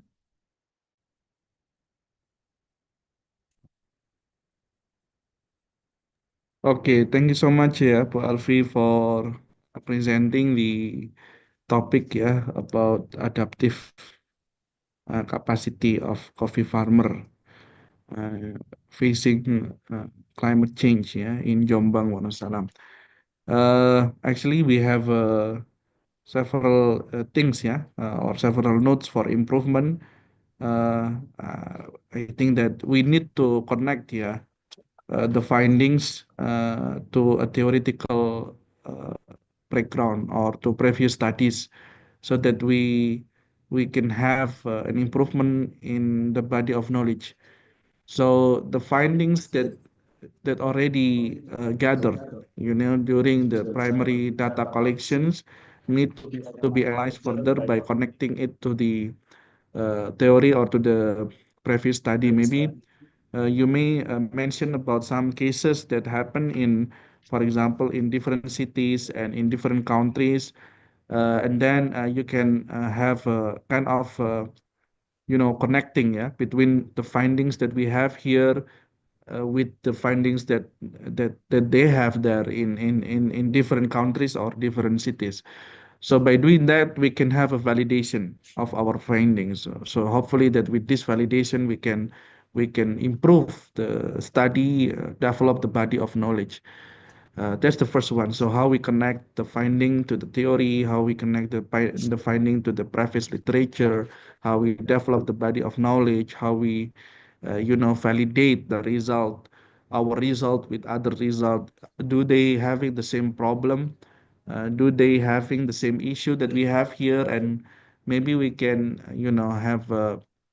we can copy their solution or we can adapt their solutions so that we can validate the issue and the theory that we want to bring in. Yeah, so that's the most important thing. And the second one is that we need a further information about the background. The background should consist the major challenge that is happened there, and then the demographic profile. uh, uh, Maybe the team can explain more about the demography of the farmers, like who are we dealing with, uh, how many farmers that have been interviewed, what is the questions, the main question that was asked during this interview. I think by having this detail on the background may help us understand the real issue that is happening there. We can picture the situation we can picture the situation that happened in that village or in that city, and then we can make a better solutions. So by knowing more details about our objects, about our respondents, about our locus, I believe that it will help us building a better model and a better solutions.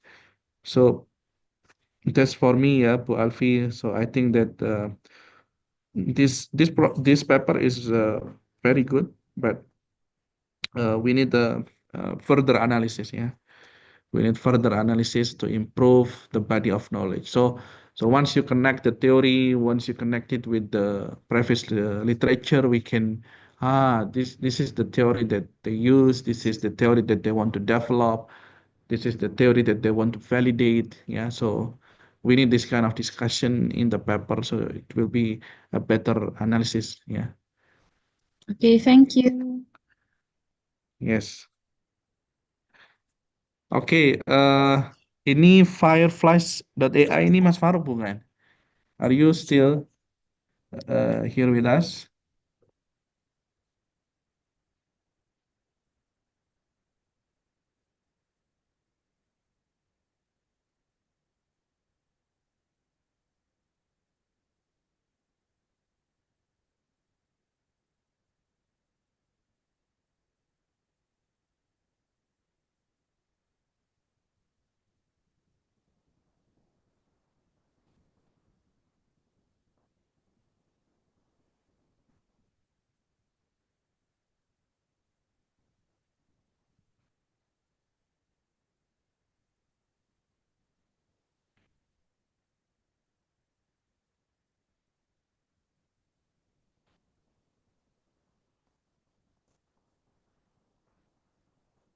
So I think that